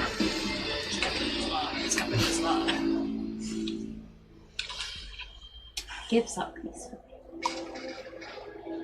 You've actually just done damage to it. Kaz is over there. You've got reach, haven't you? Yes. That's annoying. It wouldn't know. It doesn't have an intelligence score. No. I know nothing, Mr. Forty. Reach for the slime. You are, however, technology. Reach for Yes. So it will move. I've got technology on me. Yeah, but you're not a construct. I have about a You're an billion cybernetics, though. You do. You do. But I figured, let's get Siobhan dead in her first second. You got a backup, right? You do, you go. I mean, it's got 20 foot of movement. Hello. This thing moves faster than you expect it to move. Take an attack of opportunity. You have reach. You can take that attack of opportunity. You damn right I will. I don't know if that's on there. No, that's just fine. Oh, I missed. Whoa! What did you roll for that? That's a 1. A natural 1, you say? Oh, Thinking about getting your kisses, weren't you? I know. It's just get me all riled up. God damn. It is like... It's like, I imagine Kaz is wearing like spandex with like armor plating on it. It's just a fucking ooze. Augmentation. Is that a subdue rhyme in your pocket or you're just having a zooey? This thing... It almost becomes snail-like as like the ooze comes out the front and leaves like the adamantine plate to one side. As you like go to take the swing, you just hit the adamantine plate and it just moves up to you. Hello. At that point, though, I'm going to say that during its movement it does this because you said that we can split movement apart. And there's me thinking raw. Always thinking raw. Oh, yeah. As it gets about 10, just outside of your reach, that artillery laser on like almost like a turret of jelly gears up and it will take a shot at Kaz because you did try and attack it. 6 on the dice. Plus 18. -2. Plus 21 for the artillery laser. -2. It's not 18 then, yeah. So that is a 27, 25 Correct. That hits. against your EAC. Yes. Hits. Oh, that's a lot of damage. Come on, man. We didn't get a long rest after our battle. No, you did didn't. we? That's right. Only one of you is at full tilt. I think Kaz is alright, but Kaz probably got like a million everything. I'm alright. And I'm about to get. I've got 4 HP. 3d8, Not so full stamina. Show off. 2. Plus 7 for 9, plus another 5 for 14, plus 9. So that is 23 points of fire damage. It's this thing just... And like... These bolts just like launch towards you. Obviously, you have dermal plating, so that's going to negate 4 damage of that. It is going to negate 4 of that, yes. Anything else to negate some damage from that? No, because I used my reaction just then. Awesome. So you are going to then take the rest of that as fire damage. Brilliant. As you watch, it's like the ooze itself like charges and pulses red, and then the artillery laser fires the same colour bolts at you. It hits in, and that is a pretty big hit. TJ, you are up, and then it finishes its movement towards you. So, It's not getting me. No, it's attacking Kaz on the move to you. Oh, okay. so Can't attack twice, you see. oh dear. No. Otherwise, I would. Yeah. There's only one way to learn this game, and it's through losing. so it's still demoralised until the end of my turn.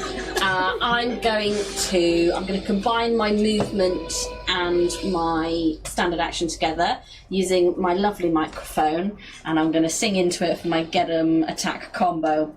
It's spoopy and it's gloopy.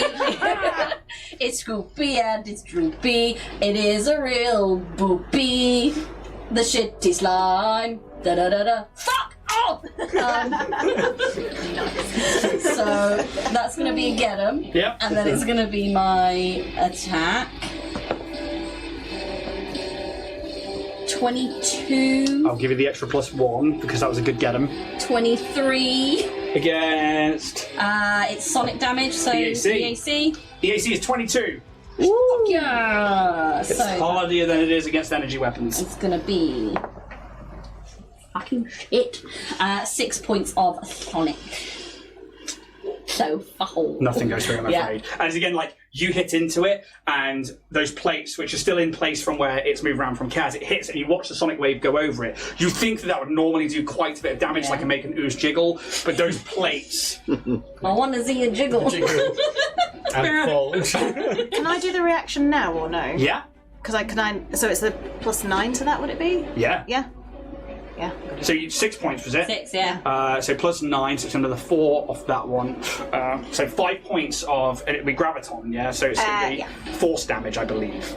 Yes. How does it look like then when you amplify the damage on this attack? Yeah, it's kind of like sonic, kind of like waves, almost like you know when you have bubbles in water that dolphins like to play in. Yeah. But it's not water; it's just air. It's like kind of pulsing towards, and it's like kind of.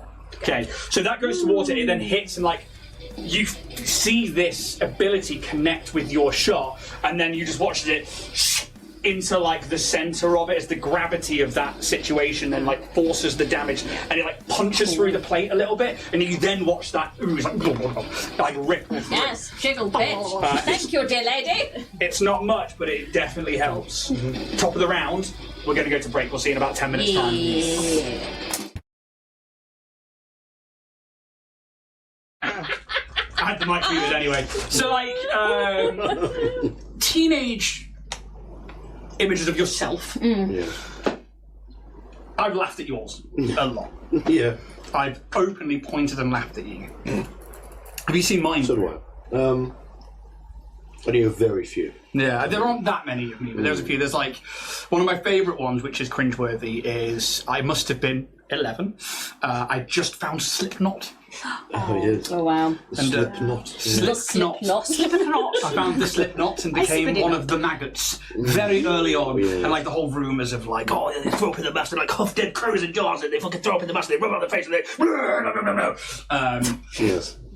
I was sold from the word Sold, go. yeah. I was like, Get me in. That's a bit of me, that is. that's Yeah. so against the grain.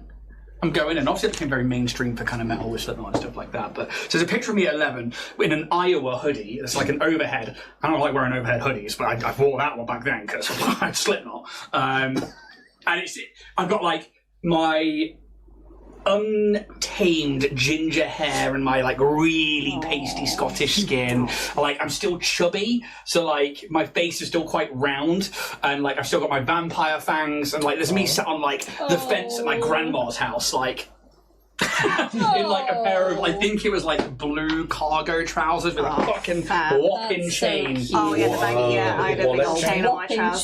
Chain. Yeah. Whopper. I haven't changed in like, what's that, 2006 to now? I can believe it. Holy shit. Is it? Year 7 and year 11. I bring this up because That's actually insane. I saw 20-Sided Tales, G's Yes, podcast. yes. They did that, and I was like, we should do that. I'm totally Yeah. going to steal this. I mean, if people were cool to do it. yeah. I feel Okay, that why I not? haven't changed a huge amount. I love that. I love that you're eating. Oh, here's the thing. I'm not. Oh! TJ? I was a Wow. fucking dweeb. Yeah, me too. So there's that one of me, and then there's another one, probably about 14, and I'd like grown my hair because I'd got into my Nirvana phase.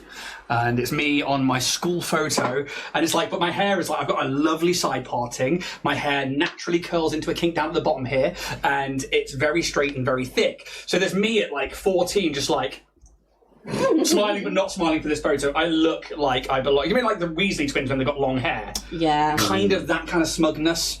And then the last one is of me with the same sort of hair, but I'd like gelled it flat, but very Jerry Jordison style.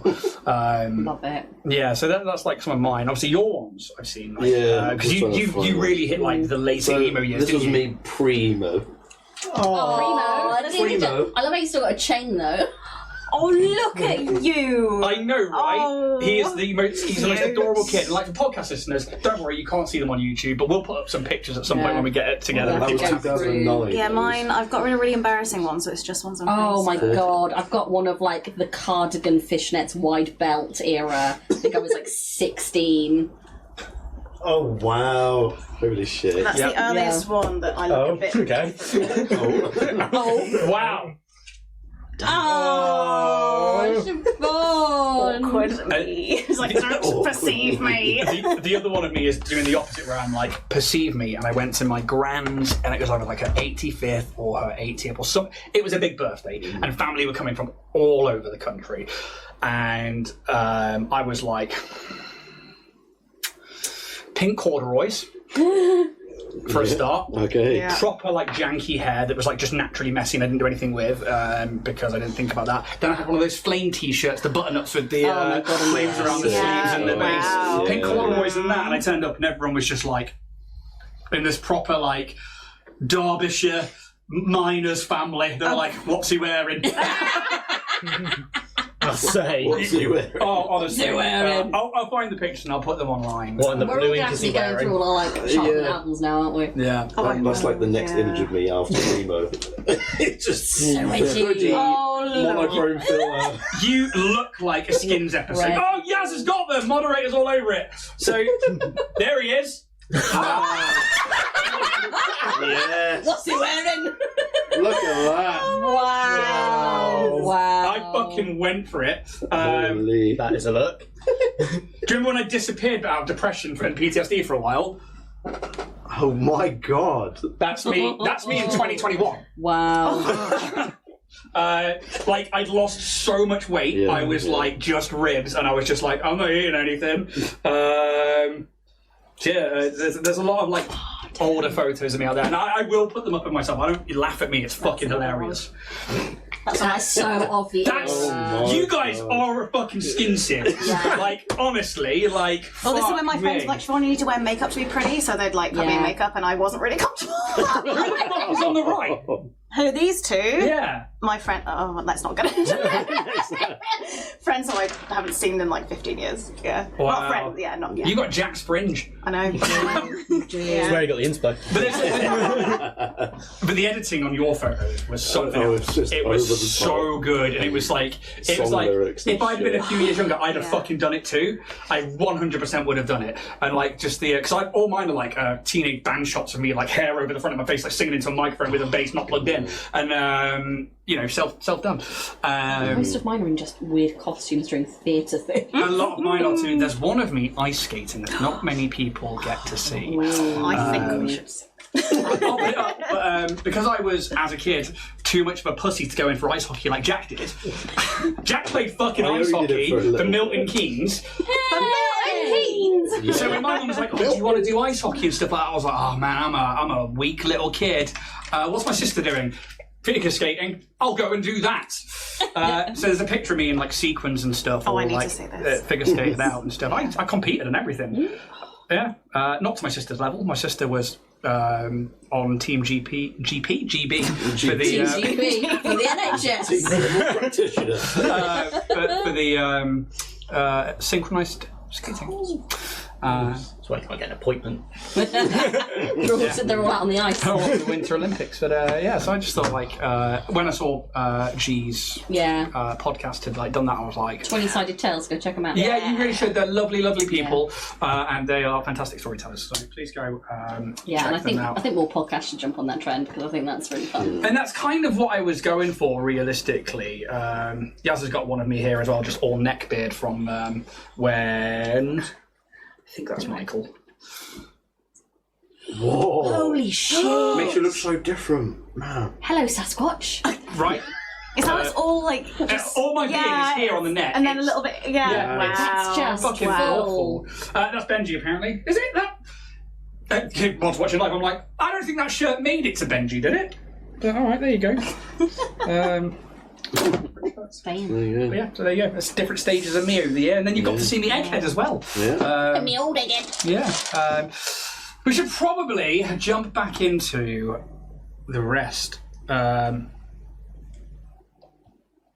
I just needed to read that. Fair enough. We're going to jump back into the rest of the episode.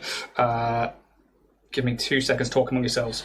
Well, yeah, I'm definitely going back through all my old shit now. Now a good old. See, mine were good all old on route. MySpace and Bebo because I used to do the edits where it was really extreme filters, but they're all gone in the so internet. I don't know where they've God for gone. that. Yeah, because I did I remember one distinctly where I literally took it from up here and I was like this, and you could see one eye, and it was like a really weird green filter where it was really just dark blacks and just green. I did the exact same. So, I wish I had it. I would love to show you, but I don't know where they've gone. I feel it's a real shame with Beaver don't, because I remember vividly having done one profile picture where I had this little round mirror on my wall with roses around it, and these pink fairy lights that I got from Argos around it. And I held my phone back so you could see my reflection in the mirror, just lit by the fairy light.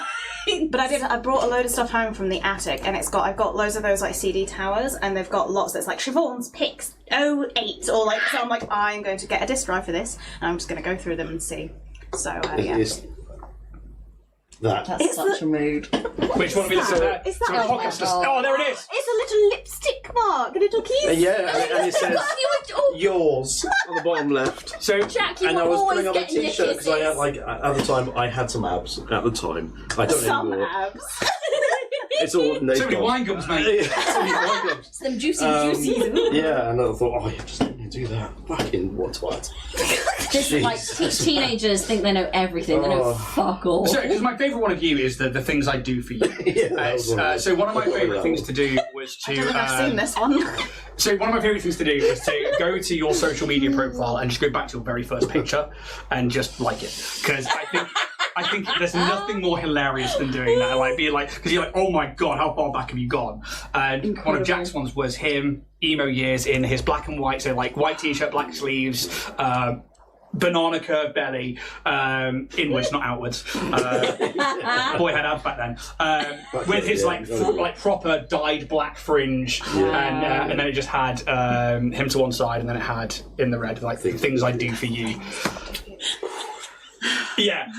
What were the things? I don't know. Maybe I think maybe I've known Jack about 2 days when I went hunting for that picture. Oh, wow. Yeah, we'd only just started working together. I was like, straight onto social media, Amazing. straight to his first picture, screenshot, bang, got it. Because I'm a good friend like So that. good. That's where it started for you. Indeed.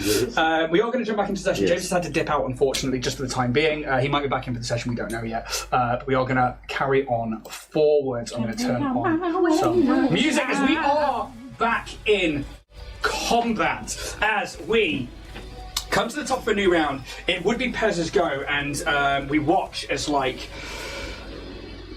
Bear falters and glitches and their leg goes down. Bear. And Pez is like, Bear! Pez will delay their turn. Kaz, you're up. Alrighty then. Okay. The things I do. Oh god. We've started something now. Yeah. Yours. Jesus. Fucking great. Let's carry on. Okay, I'm going to move just about 10 foot forward-ish. Yep. So I'm in range of the slime. Fuck, it's I want to pull out the tack mash that I've still got. Yes. I always forget, is it a free action to do because I've got Bab? Yes, so you can do it as part of your movement. You can take out a weapon. You'll now know the same if you just disperse. It's kind of like a one-handed weapon anyway. Yeah, I'll allow you to one-hand... I like to double-fist it. Ooh, Indeed. cheeky. So I'll keep the sword out in one hand, and with the lash, I'm going to go out for the attack. Out on the lash. Out on the lash.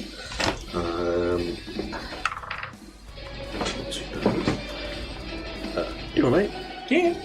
I'm fucking listening, mate. Okay, well, just make sure. 27.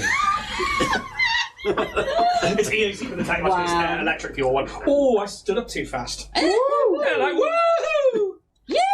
Achoo! Oh, nice. 18 points of electricity damage. Shit. Electricity. I think it's electricity because I'm still using the normal tack lash, but it was You got it energy right lash. at the start, yeah, it was... So, is it electricity or is yeah, it it was. It was electricity, I'm sure of it. Okay, cool. If somebody's got that differently and goes back in time, sure, whatever. I know it was energy and not Yes, 100%. slashing. Yeah. How much was that? Sorry, 17? 18. 8. All right, I'll give you one extra. Please So do. 8 of that actually goes through. Doesn't seem weak to it. By any Right. We've tried many things. We've tried cold, fire. What else have we done? It doesn't, Something else. but the damage does go through. Okay, that's fine. Anything else? No. I think that's me. Okay, as we move up to our android friend, Hello. it is now in melee with you. I'm going to hit it. So you can obviously take a regular attack for a standard action, or you can choose to do a full attack, which is you can have 2 attacks with your melee weapon, but you take a -4 to each attack. It's crit vision, essentially. Yeah. But you know that this thing's immune to crits, but if your attack is high enough, you could be putting on double damage anyway. Yeah, I'm going to do a full attack because I can't really do much else in this situation. Okie doke. So yeah, I'm going to raise my baseball bat. Not going to hit with that. Total? 15. No, definitely doesn't hit. Yeah, no, I didn't think so. So I do another one? Yes. Yep. Please. Was it 1 round, by the way, for your Yeah, he's gone now. next attack? 14. No, wait. Should be way higher than that. Maths. What's your plus next to your It's a scenario? plus 12. I don't know why I said it was 3. That's my initiative. So that is a 23? Yeah, 23. Just misses with a 24 AC for kinetic, I'm afraid. As you how does it look as you swing with the bat? I think it's quite... Because she's kind of got quite a composed attitude so far, but as she kind of goes to swing, you kind of see more of a bit more like a ferality, is that a word? Yes, it is. Ferality to it, as she, I think, just kind of in the moment seeing this kind of mishmash of just stuff. It's oh shit. And just kind of ting off the whatever bit of hunk of something that's on there. Yeah, and it's just again, these 2 walking baseball bat hits, but it just hits the adamantine. It's thong, thong, and you guys watch as this. You described how you looked to them, didn't you, as well? Yeah. Do you see some of the stewards' colours? You see a custom uniform, and you see this bat. As I imagine sparks and stuff stars and that barbed wire almost and crackles. That would also be your 3rd attunement point. Woo! Super Saiyan time. So I think, is that me? It's an action to do your zenith, but if you want it to on your next turn, then we could look at doing that. Yeah. Because I forgot that at the start of your turn. My apologies. That's alright, I don't know what's happening either. It's fine. Bear falls on their side, and Pez is no, and starts dragging them off behind here. That's got round. Kaz, you're up. Okay, that was back to me. And what about TJ? TJ, you're up. Hello. Before Pez moves. Hi, I'm DJ. I clicked ahead again, that's my problem. I wasn't ready. Hang on, let's think about what I'm going to do. Okay, let's do another get 'em microphone combo. And I'm like, mysterious ooze. I want to get through your armor. Get 'em. I don't think that was where that was going to go. It's short. That's only a 17. It says. Yeah. There is the get 'em on there for everyone. There is a get 'em for Plus one to everybody everyone's else. attack. Pez then moves. Kaz, you are up. Okay.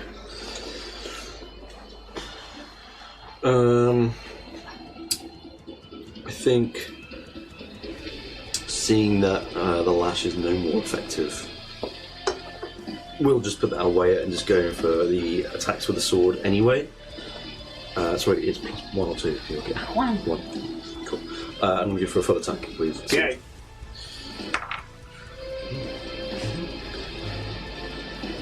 So it's 27.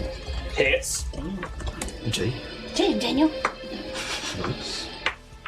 That's very nice. 26 points of slashing damage. Okay. And might not hit. So this one was 8 plus that.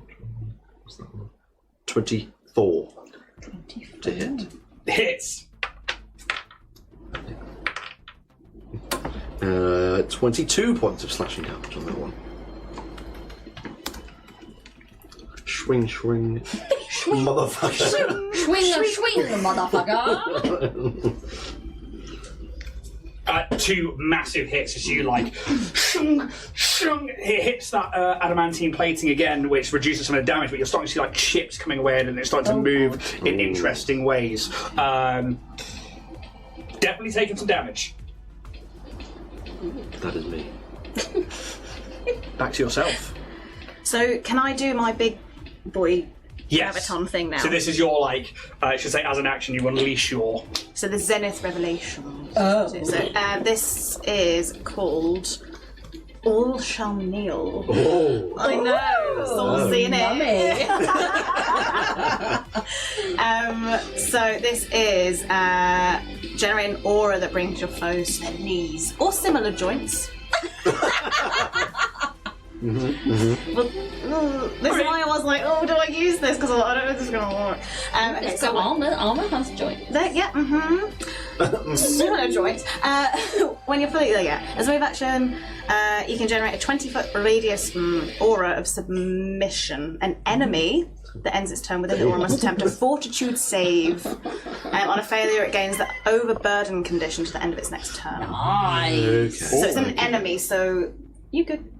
Yeah. Overburden. We good, bro. You good, bro. Well, this is- I like this one. yeah. Okay, hang on. That's the first impression. Do you know DCI gin pose? I don't believe I do. Oh no! It's not immune to overburdened. Good. So, and it doesn't say a humanoid. I'm just going to read what overburden does, and then we'll describe how this all looks. So, in fact, actually, why don't you describe to us how this emanation looks Ooh, how as you does it release look? this gravity energy from you? I feel like because this is almost how I see this being flavoured is that the gravity is just becoming there's a section of gravity that's just becoming so overwhelmingly heavy. So I think it's more like a shimmering plate that kind of just falls almost down onto the subject of it. Yeah. Just to kind of try it. It's almost like squishing it, like a ceiling that's kind of coming down. I think A that's bit quicker though.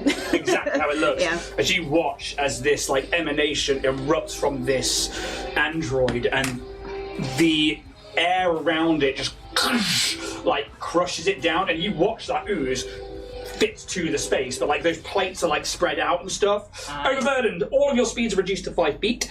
Your maximum dexterity bonus to your armor class is reduced to 0. And you take a -5 penalty to strength and You know what that dexterity based checks, or your armor's armor check penalty, whichever is worse. So although it's not going to affect too much more, it does reduce it to 5 feet, which is great for getting people either away from it to shoot from range, Yeah. or for stopping it from moving around. That is Incredible. And that was as a movement action. Yes. Damn. Did it do, because it was meant to do a fortitude save, did it do that? It did not. Thank you for reminding me.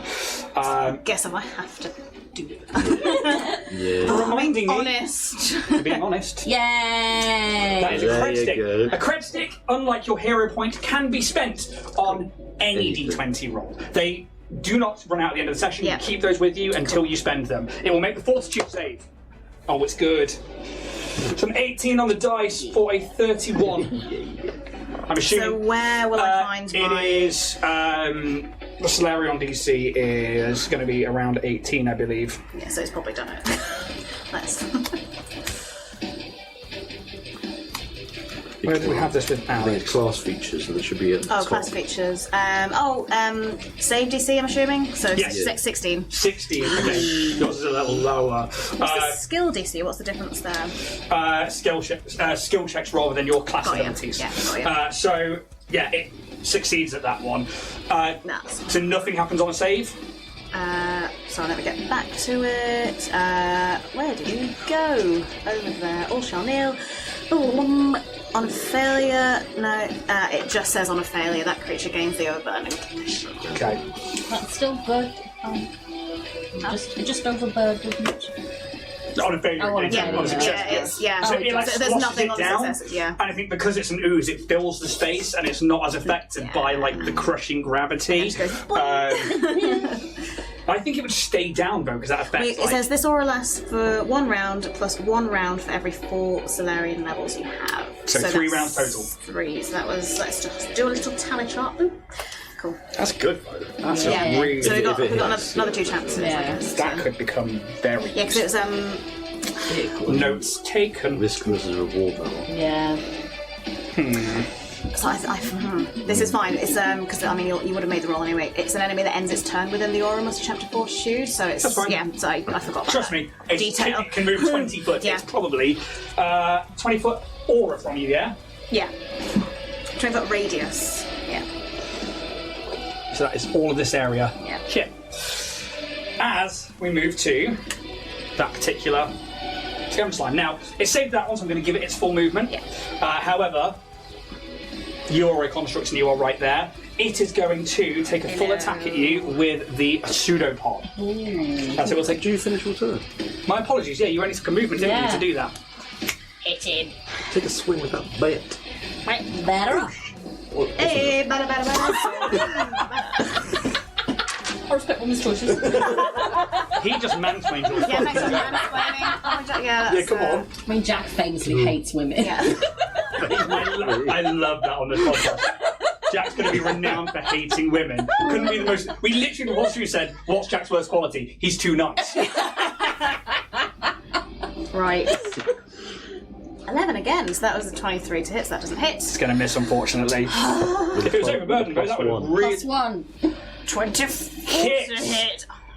You guys. There you go, lady. Remember, you also have your hero point and you have your. I just talk. Yes. I will. Which is so good at. But that hits, right? Yeah, 24 hits. So that is 3d6 plus 12. So it says 3d6 plus 12, and then it says and 1d6. What does that mean? So you've got a weapon fusion on there, which gives you another d6 on top of it. So 4d6. Yeah. Yeah, cool.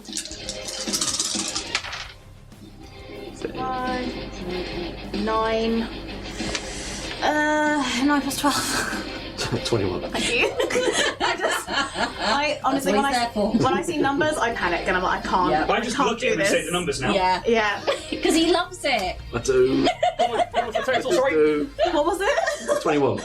21. 10 of that gets reduced because of the adamantine plate. Just love numbers. To 11. However, tell me how it looks as you strike the creature. I think again as she kind of like raises us back, the crackling. It's kind of like when you know with a sparkler. And you go, woo, Yeah. and it's like a nice little yeah. You kind of hear that crackling, and yeah, I think she tries to kind of go like aim right into that like jelly as she kind of hits it. I don't know how effective it is, but crackle, kind of bubbles a little bit. Okay, so as the comes up, she like strikes down. It's almost like there's a pause in the air for a second. Strikes down into the adamantine armor. You hear like an audible smash, as this has now gone over half HP, I'm going to say it's broken. Something I took into account from a game we've been recently playing with this particular fight. Indeed. Which means its hardness is going to go down from 10 to 5.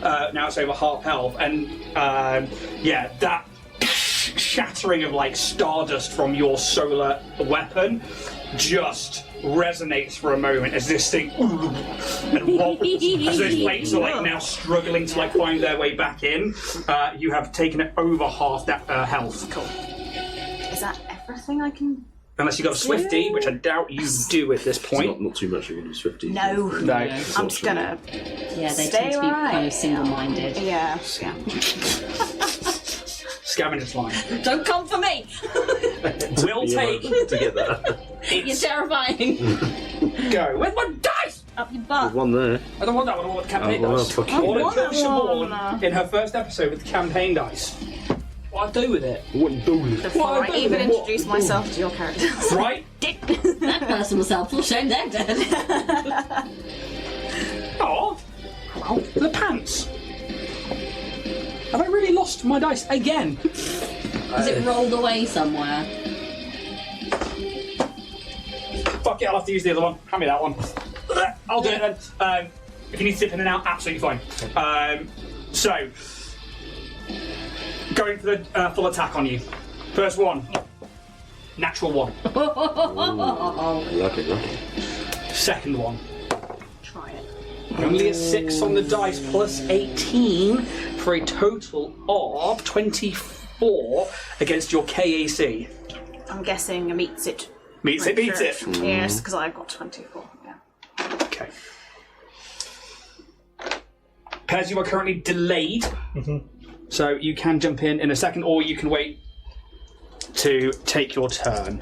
Up to you in a moment. If you are going to take 8 plus 13 for a total of 21 points of bludgeoning damage as this first pseudopod comes up. And how do you deflect the first one for this natural one?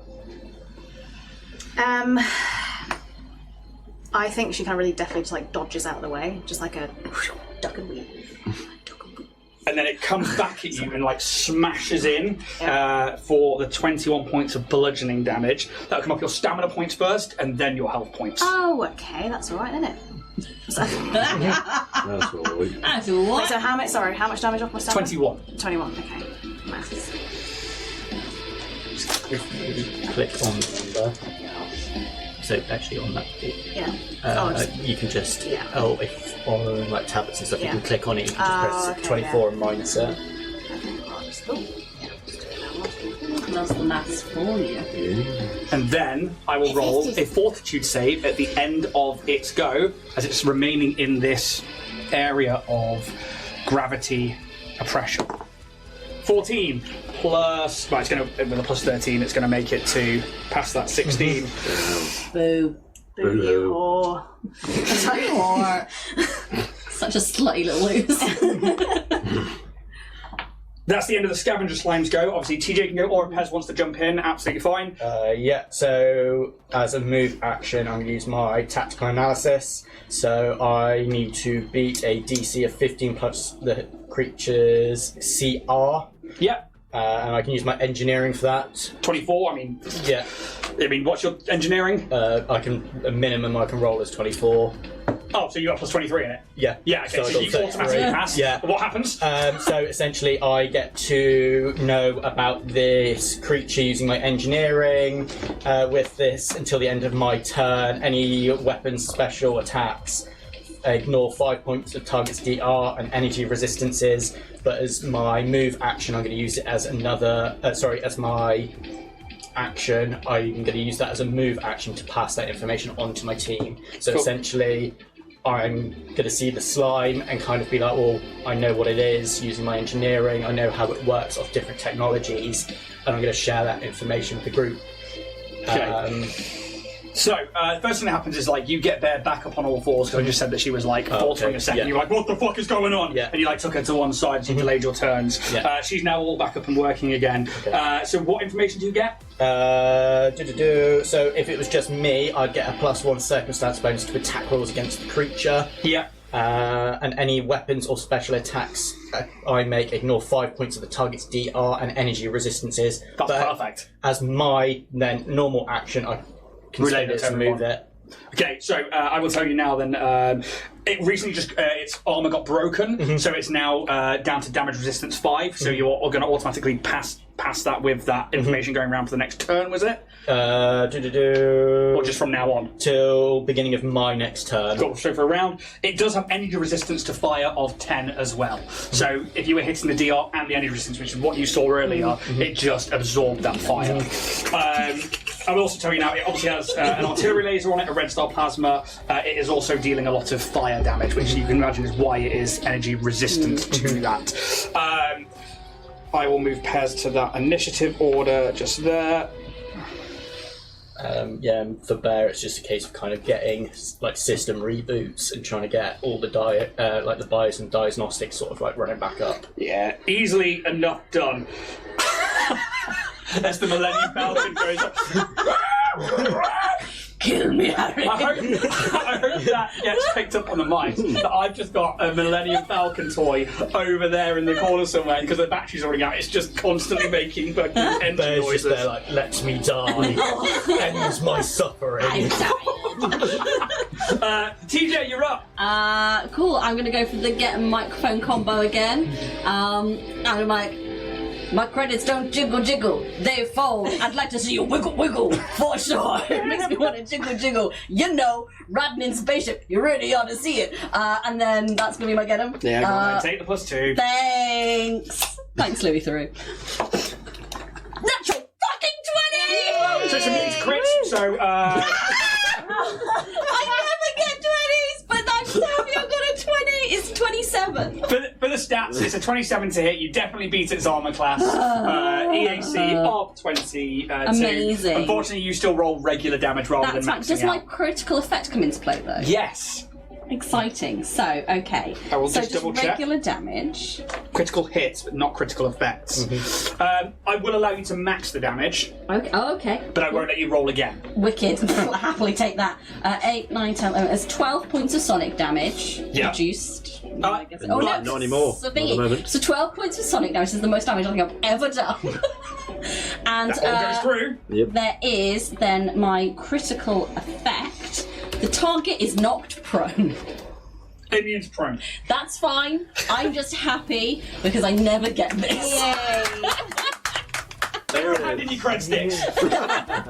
She's done it. I've done it. I'm going home now. We got him, Absalom.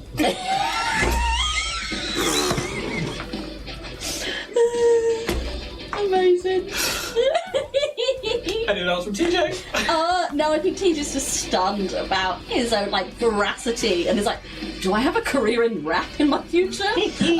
So I think that's what we see is this bat hit comes in and shatters the armor in that place, forcing this wave across the ooze, which forces apart these areas that expose the ooze itself. You still see that flashing, undulating red energy inside. You then give it the old Louis Theroux, and you just watch as it's of energy fires in, and as it's on the counter ripple is when it hits, and it just causes this phonics effect to happen, where these spikes of energy start to almost like ferrofluid starts to show through it. It looks hurt. I will tell you that much. As we move to Kaz at the top of the round now. Alrighty. I think probably just been doing what I've been doing. It's the best thing I can do. Give it a kiss. Get in it. Just get in it. Get in its guts. Get in. Go deep inside it, Kaz. You see a burning skull and this gem-like rock eye on the inside, just of this dead being. I'm going for another full attack. Join us. Sword. Kaz Sword. trips and falls over. +2. Remember, you have your hero point. What? Your hero point too. I do. Forget about them because I'm wearing it now. Hero point in from Le Kaz Umbra. Le Kaz. It's not bad, is It's it? a little better. Might hit. Yes, they've got 24. KAC? Correct. Yeah, it hits anyway. Don't know why I'm asking. 22 EAC. Fucking lower. That's the cocker. What's he like, eh? God. This guy. Fucking gay. Fucking gay. 27 points of slashing damage, please. Ah! I'll have 20 And then for points of my slashing damage, please, Carol. second attack, it's the same again, 24 to hit. I'm going to do some fucking maths, mate. Wait. I'm not waiting for no one. I'm on a maths. That's another 27 points. That's 54 if you want to know in total. Okay. How'd you kill this creature? I think Yeah. you mentioned the eye, sort of like. And like, especially in this moment where like, it's opened up by this android, the sonic blast hits it and starts to make the gel and the ooze become this like phonic spikes, and it's like very exposed. You see this skull go past, like vibrating and falling apart in this like fiery acid. Yeah, I think with the first strike, I like struck away some of the plates and like moved it to one side. And I used that opportunity just to sort of dive right into the sword, right into the eye. And the eye, you go through it, but behind it, which is kind of like backlighting it, is like a power core almost of like this energy that it must have like absorbed at some point, and you see it's like probably like a battery or something like that. You like strike into it on the inside, and this like red pulses out, and it causes the entire ooze and its plating to go for a second before it like comes back in on itself, and it's almost like it's crushed under its own power and weight, very much like a sonic charge in Star Wars when it's like ding, but then it like comes back in, and like the plates like dig into it, and like as you pull the sword out, this skull comes with it of whoever this person was before, and you see the hole of this like laser hole through it, and this like gem-like eye which has gone hard and become like a crystal. But the rest of it has already been like burnt away, like it must have been super hot in there to whatever this being was. And then, as you pull out, it just and like plate starts to fall off it, and the ooze begins to like go down and like spread out across the floor. Essentially, you can see like steam rising from it, but it starts to cool quite rapidly as we come out of combat. And we come back in as everything begins to like go quiet. The sounds of laser blasters and combat die down, and you are faced with this android. Hello. Hello.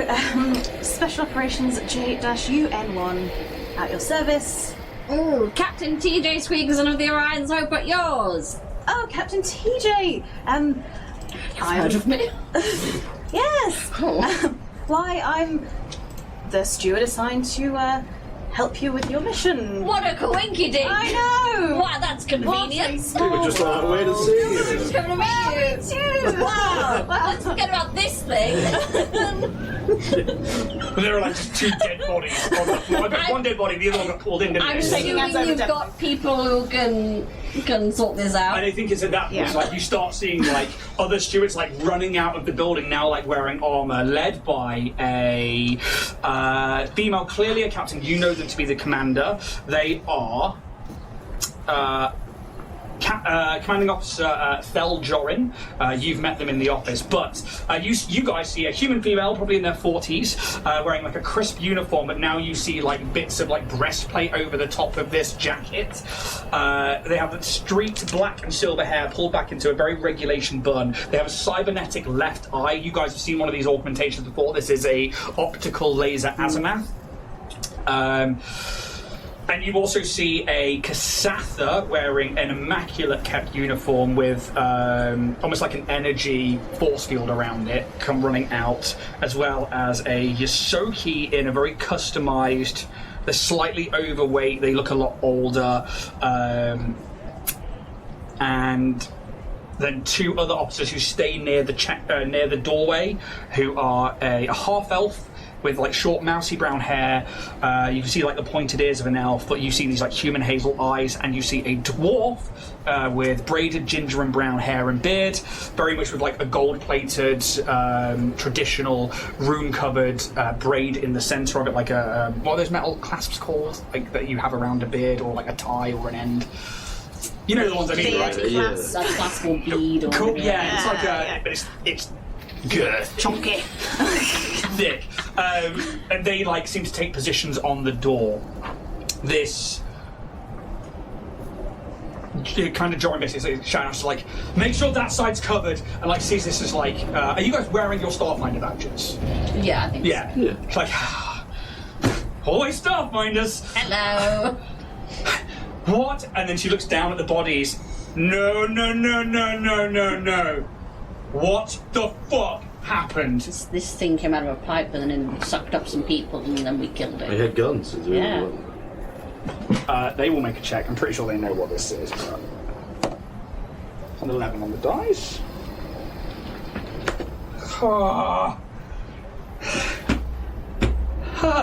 Okay. You good, bro? Yeah. We've never met one of these before. These are the Dothesian delegates. Oh, that sounds important. We're not talking about the slime. I presume it's the... I would assume it's not the slime. I don't think this person would be so upset about the slime. Fair enough. Okay. Like, there's like gears turning in her head as she is just like, Hey, look, we tried our best, man. Candy cigarette to take the edge off. she will actually take one and just choose on it. Okay. Was there any chance of saving these delegates? Absolutely fucking not. I can assure you they know. And like looks up. Okay, that's very unfortunate. So, Is this the only battle that it was? It's like... that you know of. Yeah. You can give me perception checks, like listen out, It's see not if there's like any more. Somewhere else there's other slime going around. That'd be 31. You don't hear the sounds of combat anywhere else. You don't hear screaming. You like see people like down the thoroughfare, like looking out of like intersections and like from buildings who are clearly like anybody in the built-up area is going to try and be nosy. And you just see like the pale look on this human woman's face as she is just like trying to work out what the fuck has just happened. I presume you're the crew of the Joy or whatever it's called. Yeah, sure. Yeah, Orion's Ryan. Hope. Orion's Hope. That's the one. Do you need us to do anything? We have footage, right? We do have footage. I've got footage.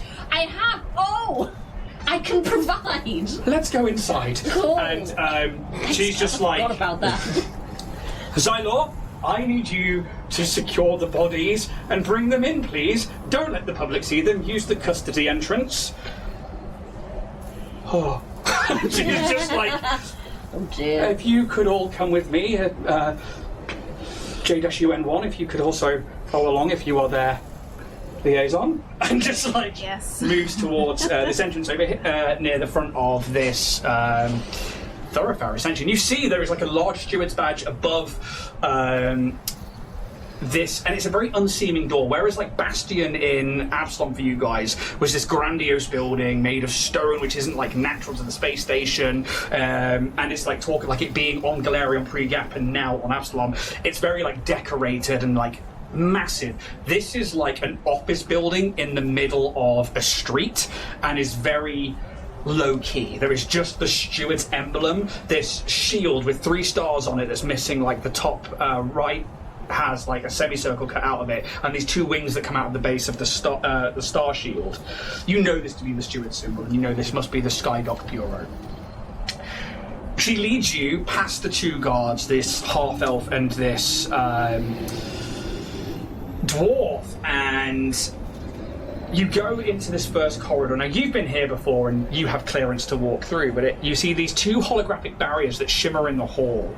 They're currently flashing red, and they're usually manned, and when you saw them, J-UN1, they were manned by the 2 that are on the door now. But essentially, this is... Visitors are like politely but firmly screened before passing inside. Not necessarily to like de-weapon them or anything like that, but just to make sure there's nothing like hidden bombs or, you know, people are armed in the galaxy. It's just, you know, you don't necessarily take heavy explosives into what is essentially the police station. As you move into the reception atrium, you see like quite a few people in there, like maybe like 6 or 7 people in this small... And again, it's trying to compare it to Bastion, where it's like really big and you were taken through by Jackdaw. Here it's a reception office where there is... it was built with discipline in mind, with like limited resources and space. And again, whereas in Bastion on Avstom there are these like grandiose banners and heraldry of the stewards hanging from the ceiling or being projected across walls, this bureau is a lot more practical. And although there's like the occasional steward shield on the wall or door, there is a lack of heraldry here. This room is like compact and lined with brushed steel benches and info terminals, and you can see like a single receptionist opposite, like coming back to their desk and sitting down behind a modular desk, which is then behind like a plaster screen wall. You see like several data pads blinking for attention, and like next to that is a single closed metal door, again adorned with the steward's badge.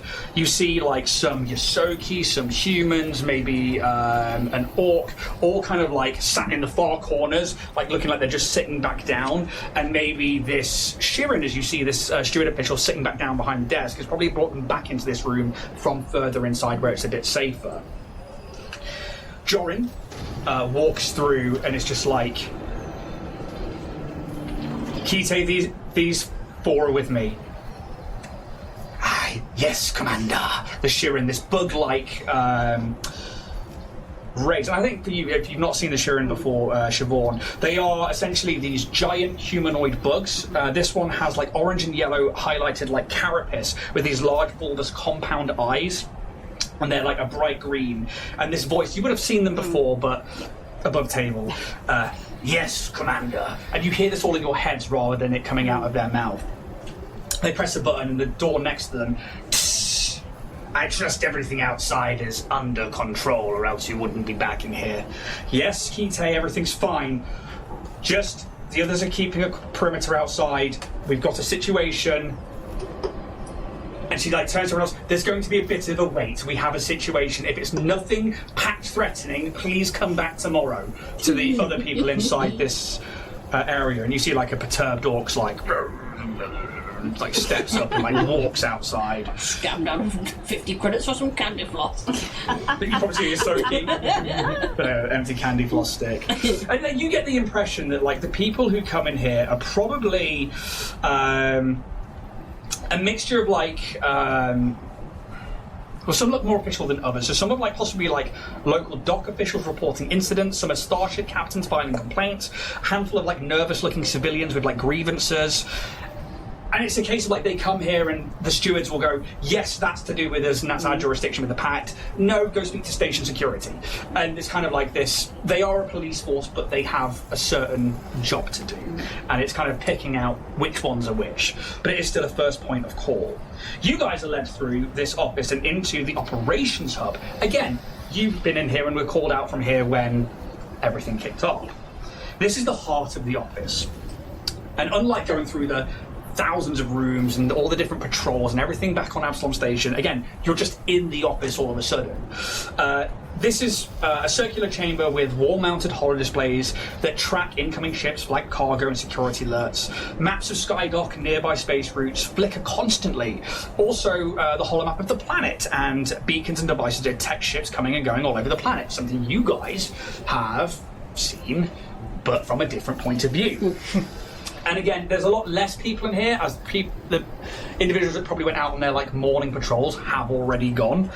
But there are a few others in like non-armoured attire who look a little like they were ready to act, but not kitted out for combat. Commander Jorin moves through this room and probably calls out to one of them and is just like, Kite, make sure nobody bothers me for a second. I need to deal with this situation. Zori's going to be coming in through custody with some bodies. Please don't let anybody see them unless they are stewards. Could you put me a message through to the Darthesians and let them know that their delegates have been... Assassinated. Delegated. Delegated. Actually struggling for the word. Temporarily withheld. That they are dead. It's not temporary. Well... It's permanently withheld. No, they're dead. Disposed. Yeah. And then moves into across this office there are like several areas. Some of them are like doors that lead off to other rooms, but one of the main things that you notice is a particular office that's raised up and has these glass walls. You would imagine it's not unlike Historia 7's office in the data files, but it's not as high and as grandiose as that. Again, it's just been raised up in whatever space they have here. They move you into the room and sits down behind their desk, unclasping like a piece of their armor and like pressing a few buttons, and you hear like pipes coming apart as they start to take off like the breastplate and some of the additionals, putting down a pretty gnarly looking pistol onto the table. So, I am Commander Jorin Hello. of Skydock Bureau. Lovely to meet you. Hi. And you. Why is everyone giving that reaction? It's not just for you, that's think one. they're having a bad day. Yes. A little. Now, obviously, you're not supposed to be staying here. However, there is now paperwork to fill out. So we have some dead delegates. Can I get that footage, Yeah, please? sure At least thing. you are useful. You send it across, and like it goes to like their screen. It like flashes up from their desk. It's like hollow screen from projectors. And again, the footage of like as you're moving forward, and you're like, I don't know, what would you be like saying in the moment? It was like you're following these So individuals. I just really, those interactions with little Isokis made me thinking, am I ready to be a father? And like at that point, it's when you like, and, like the camera like comes back around and like looks forward. And we see these like Darthesians who are just like, I don't know. And then like this ooze just like snaps down from the ceiling and just starts like letting off. Okay. Real quick. They're a pest, those things. And some. How often do they appear on this station? Every now and again. We have had troubles recently with cleaning crews not being able to be maintained or well staffed, but it's not something that everywhere all over the station isn't dealing with. Verces is an overpopulated planet and Skydock is an understaffed place. Yeah. Maintenance crews are supposed to go through pipes and tunnels and sewers and clear out any oozes and stuff, but unfortunately they can't get all of them, and these things breed like crazy. It appears wrong place, wrong time, but that still leaves me with a fuckload of paperwork and explaining to do. I'm glad you at least have the footage. Explaining this one to diplomats that are not from the Pact, that it's not an assassination, is very vital in this situation. At least justice was swift. Ish. Well, we'll see what the Darthesians and the Driftward Concord have to say about it, but... And like you see her like rubbing her like eye, she's like, oh, that's gonna be such a migraine. Oh no. What do you need from us specifically now? The footage will be enough. Oh, sweet. As far as I care, get out of here. Sure. I was kind of planning to anyway. As long as it was... my worry was that it was a shootout in some gang or some... Just a little ooze. Little loose ooze. The galaxy is a vast and dangerous place. I was worried that when we first heard the shots it was an intended assassination of these delegates or... Not here. No. I want to just not to add on your plate, but I think you might want to maybe make some sort of request for backup because some shit kind of went down at Keto, and Well, they don't care about keto. Well... it's going to have a knock on because probably people are going to start coming over. Go on. Oh, internal conflict, and half the tower came down, and What? Yeah, big explosion. We're actually chasing the people responsible, so you can forget about that one. That's fine. We've got that under control. Really under control. We know exactly what we're doing. That's why the Starfinder's here. Yeah. Right. Dear I will Mr. contact Jack Joel on Daw. the Solar Council and see what is happening. I wouldn't about bother. that. All gone. Bit like the diplomats. They're currently ungoverned. Yes. All dead. All assassinated. Dead. Pulls up the Gone. picture. Yeah. And there you go. We didn't have a stake in this, did we? No, this is something. Talk to Jack Daw back on Absalom because he's got the deets, Takes a note for a second. and tell him that TJ says please give this poor person some backup. We have been asking for more troops, more officers for months. We are so understaffed in Bastion. I thought I had at least one person, but turns out, no, for you. Sorry about that. Well, it must be a pretty important mission if they're going to supply you and not me. Kind of is. Good to know. Well, Welcome. She's kind of just meekly in the corner, like. Hello. I don't think the Strix are coming here. Though. No, They but were then trying to steal your sign. it's just in case it has a knock on. I would hate for you to be unprepared for. More so than already. Exactly. well, the Strix are renowned for keeping themselves to themselves. I mean, they let a drow in, but Yes, quite. it's... So how do you know there's a drow in there? Guys, look at yourself. Oh, it's She will do a sense motive check on that. you forget about me. Are you not... You're a Strix. Yes, I am. Which is why we were there in the first place. Forget about it. Sorry, the Strix are very, very recluse people, and she's like cleaning her. 'Cause I'm trying to clean my glasses. There is so much, I'm afraid, that you do not know that I can't. Sounds like I don't want to know. No, you don't. I have It's 3 a lot dead more than you Darthesians to deal with. Yes. Should probably let you deal with that. Well, honestly, the Strix shouldn't really be much of an issue for you right now. Who is currently guiding them? They're in good hands. Yes. Good The to pe- know. the People's As elusive as the Collective Strix of always Keydom. are. And you sure you want to go with them, J Dash? Is there a better name to call you than J Dash UN1? Junie? Juniper. but Okay. If we do get more friendly, feel free to call me Junie. Juniper from now on, I suppose. I mean, I'm not too fussy. Call me Junie now if you'd like. It was just a mere formality that it's, you can. Well, we should probably do as we said. I'm TJ Squeakerson. Yes. This is Pez and Bear, and this is Has the horse umbrella. Full title. We don't have a So president. that it's, But once you get more friendly, Quite. we'll leave you alone. I have such a headache. Take some spumatriptan. And they pull open a drawer and it's just filled with painkillers. I will. Thank you for being in the right place at the right time for once, Starfinders, rather than the wrong place at the right time. Sure.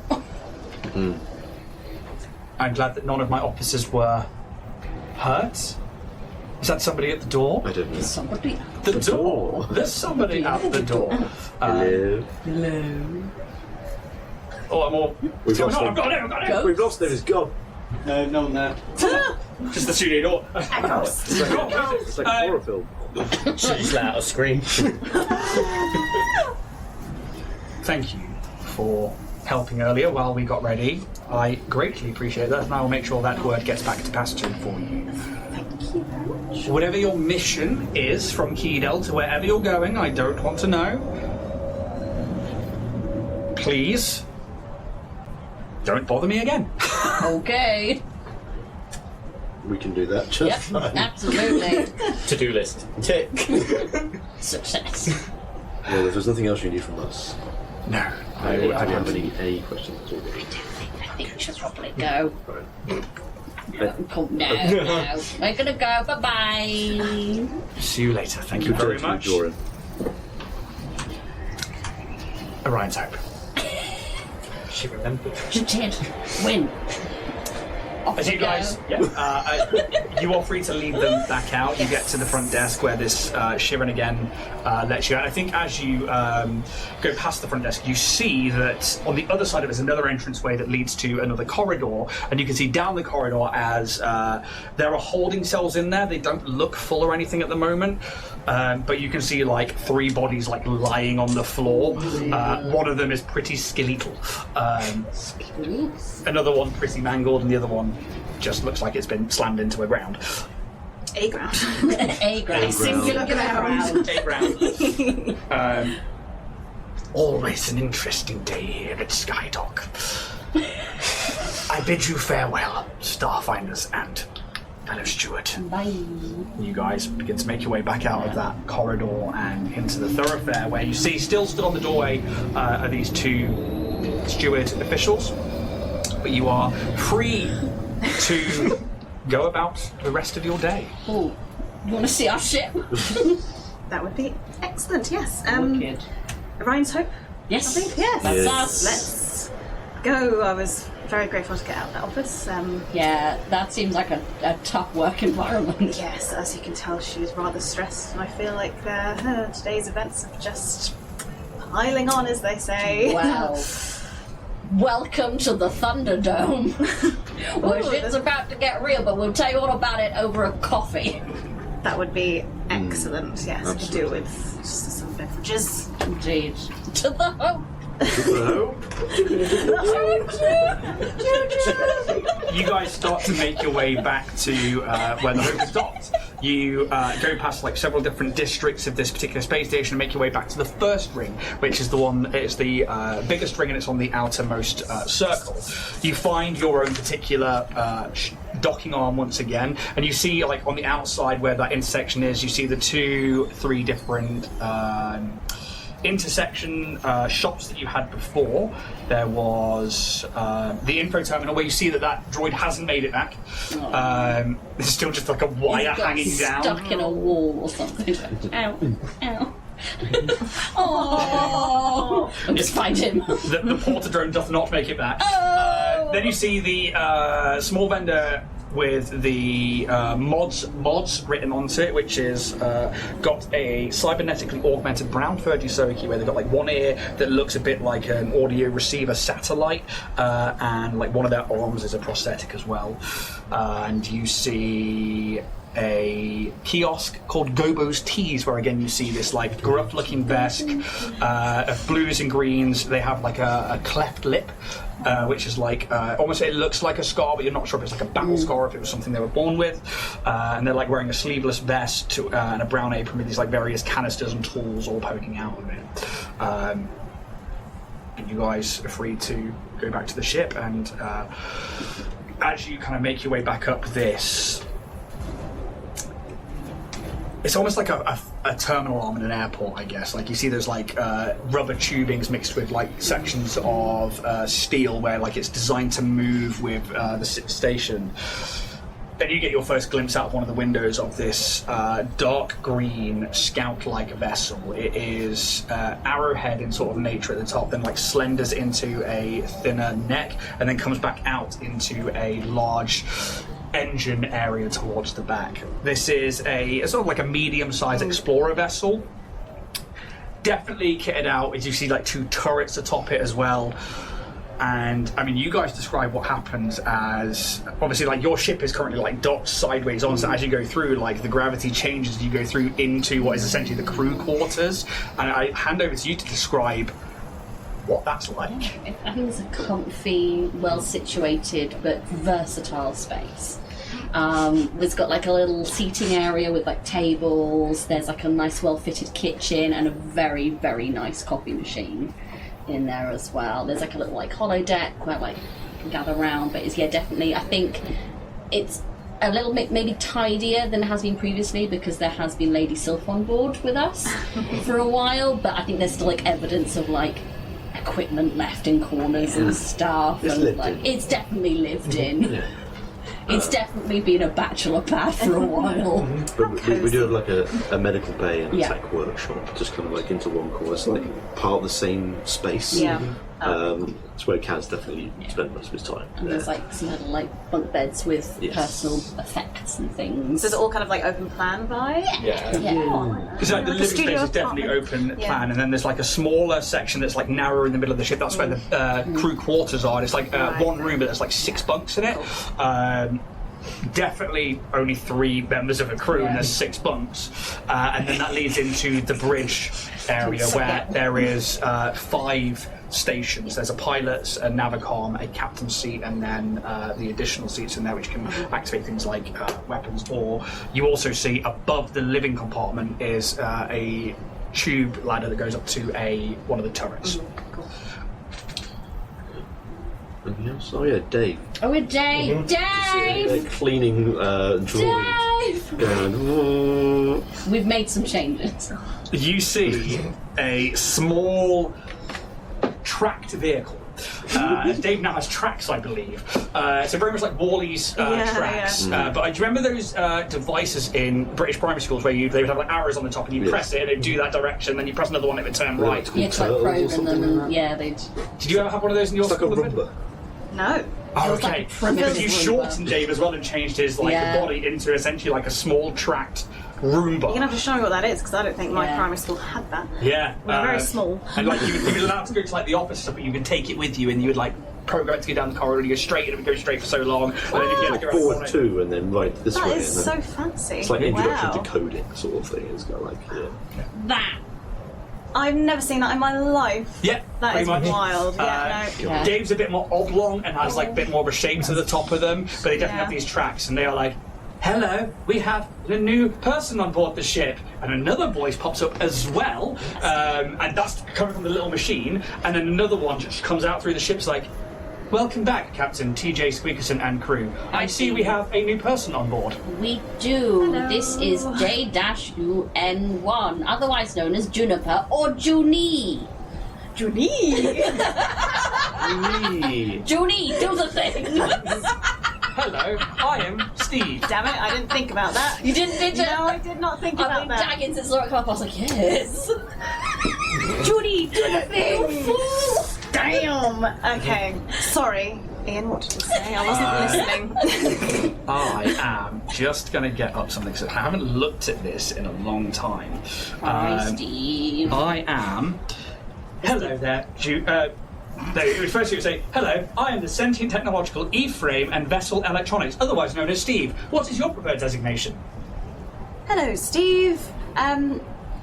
You can... I mean, is this like what it would just call me generally, or do I have to give my whole spiel? It's how you want to be known. I'm going to give my whole spiel. Actually, no, just Juniper. Thank you. Hello, Juniper. Welcome aboard Orion's Hope. Thank you. Good to be here. Captain, Hello. what is the next parameters? Oh, we're going on an adventure. We're going on a ship for... Be aware, Juniper, they do not know what they're doing. this happens regularly. We are... One of them thought I was in a toaster for a long time. Before please, Steve, make sure that Juniper is on the crew list to make sure that Adding them they to the are- crew list now. Do Thank you you. have a designated position for them? Can you shoot? What are you good at? Many things. What am I good at? Checks, Many character things doesn't sheets. pay the rent. Damn right, Steve. No, but versatility does. You have me there. Captain. We currently have a science officer position and a gunner position and a position. You can also move about the ship in a need and No, change we're positions. stuck in our ways. What would you... So above table, because I'm overwhelmed. What... Yeah, that's absolutely fine. It's all good. So much. There's a whole other fucking game. Yeah. Because I mean, good acrobatics, good culture. I've got good perception. What's your base attack bonus for range? For range at plus 12. Oh! You might have a gunner there. Yeah. Yeah, but guns, Is please. it base attack and dex? Yeah, I think it What's your dex modifier on top of that? Plus 3. Plus 3, yeah. So that's 15. Yeah, let's, You might be a gunner. I Yeah, can shoot guns. that's you... great. We'll give you the gunnery position for now. Realistically, the gunner, mechanics of Starfinder, when you get to Starship Combat, play the meta, just fucking Yeah. do what you best at. And I think as we see like you guys like milling around the ship, and we see you guys all like beginning to like maybe start some upgrades or Coordinates, that's what we need. Yes, we have coordinates. Steve, we've got coordinates. so you do. Would you like me to program them into the Navi computer? Please do and tell us where it is. Yeah, before we head off anyway. I've already put it into my data pad to kind of course correct sort of thing, so it's just a case of. Cool. Well, I mean, you can make me a Starter pairs. computers check. 29. Jack. 29? Steve comes up straight away and is like, try Axis. I will begin setting a course immediately. Then you're like, okay, you've got to start looking at it.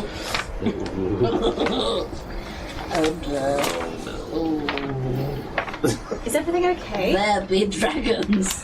Have you been briefed on what it is we're doing? I hope so. I do have a warrant. Yes. But it appears that by the look on your faces that more danger is afoot. Oh yes. Yes. Yes. I'm afraid that is guaranteed. It's actually It's one or two people. Yes, no, I don't think I have any information really on dragons. So No we dragons think here. that Professor Nimberstein might Yes, be a Nimbus, dragon Yes. or a dragon-like entity. He's, We found out Wow. that he has other names, particularly yes, I have. the Malevolent Storm. Oh, that is not in my warrant. I have Professor Dine, Dr. Endine, and Dynaxus. Dynaxis is accurate, Yes. but we might need to add in a Malevolent Storm. What Malevolent Storm? You Yes, say? yes. I shall add that to my warrant list. Malevolent Very efficient. Storm. It leads to the Drake lamps. It's the Drake. See Pez kind of doing that, and it's like, The Drake lamps. I open that straight to that fucking page. Ah, sick. Cred stick. Preach. Unnecessary. You would know that the Drake lands are a territory of Triaxis where dragons rule like feudal lords. They have lands, they have areas, they have territories. That doesn't mean that only dragons live there. There are companies, there are facilities, it's a full civilization. It's not just wild wilderness, but it covers such a large area. It's essentially like covering the entirety of what we would be Europe or America, or an entire continent, basically, just called the Drake Lands. I say an entire continent, part of the continent, but it's huge. And it seems to be a set of coordinates near. You that check, and that will give you pretty much an exact location. Where is it? Not that we know any of the locations. Am I going to? Where that came from? Fuck me. Some deep set singing lesson stuff there. 2 seconds. This is very specific. So that's coffee. Yes. Yes. What do you like? What can your machine do? It looks very Everything. adept. Yes. Great. Everything. Yeah. Could it do me a? I'm trying to think of really complicated coffee. I can't do that. Just a latte. Latte? Does it do latte art? I can try. Did you try and do latte Paid art? enough money for it, you must Yeah. be sure. Well, yes. Surprise me with some latte art. Indeed. And as we see, like you guys, like trying latte art for the first time.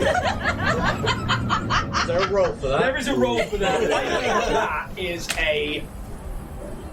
Now I would ask for something food-based. The only food-based ones in this one are like survival, which I don't think is survival. It's more like, it's quite dexterity based. It but you still is. feel It's like quite you sleight of hand, I think. Yeah. Sleight of hand. Yeah. Athletics. Like a vest cut. 17. It's okay. It's all right. A It's nice little leaf. what she thinks is a leaf. TJ's probably like. It's very milky. It's very milky. And Just the way I like it. as we like see like it being made and like the final pour in, your information perspective, this is on the edge of Dretchenil. Spell it. Dretchenil.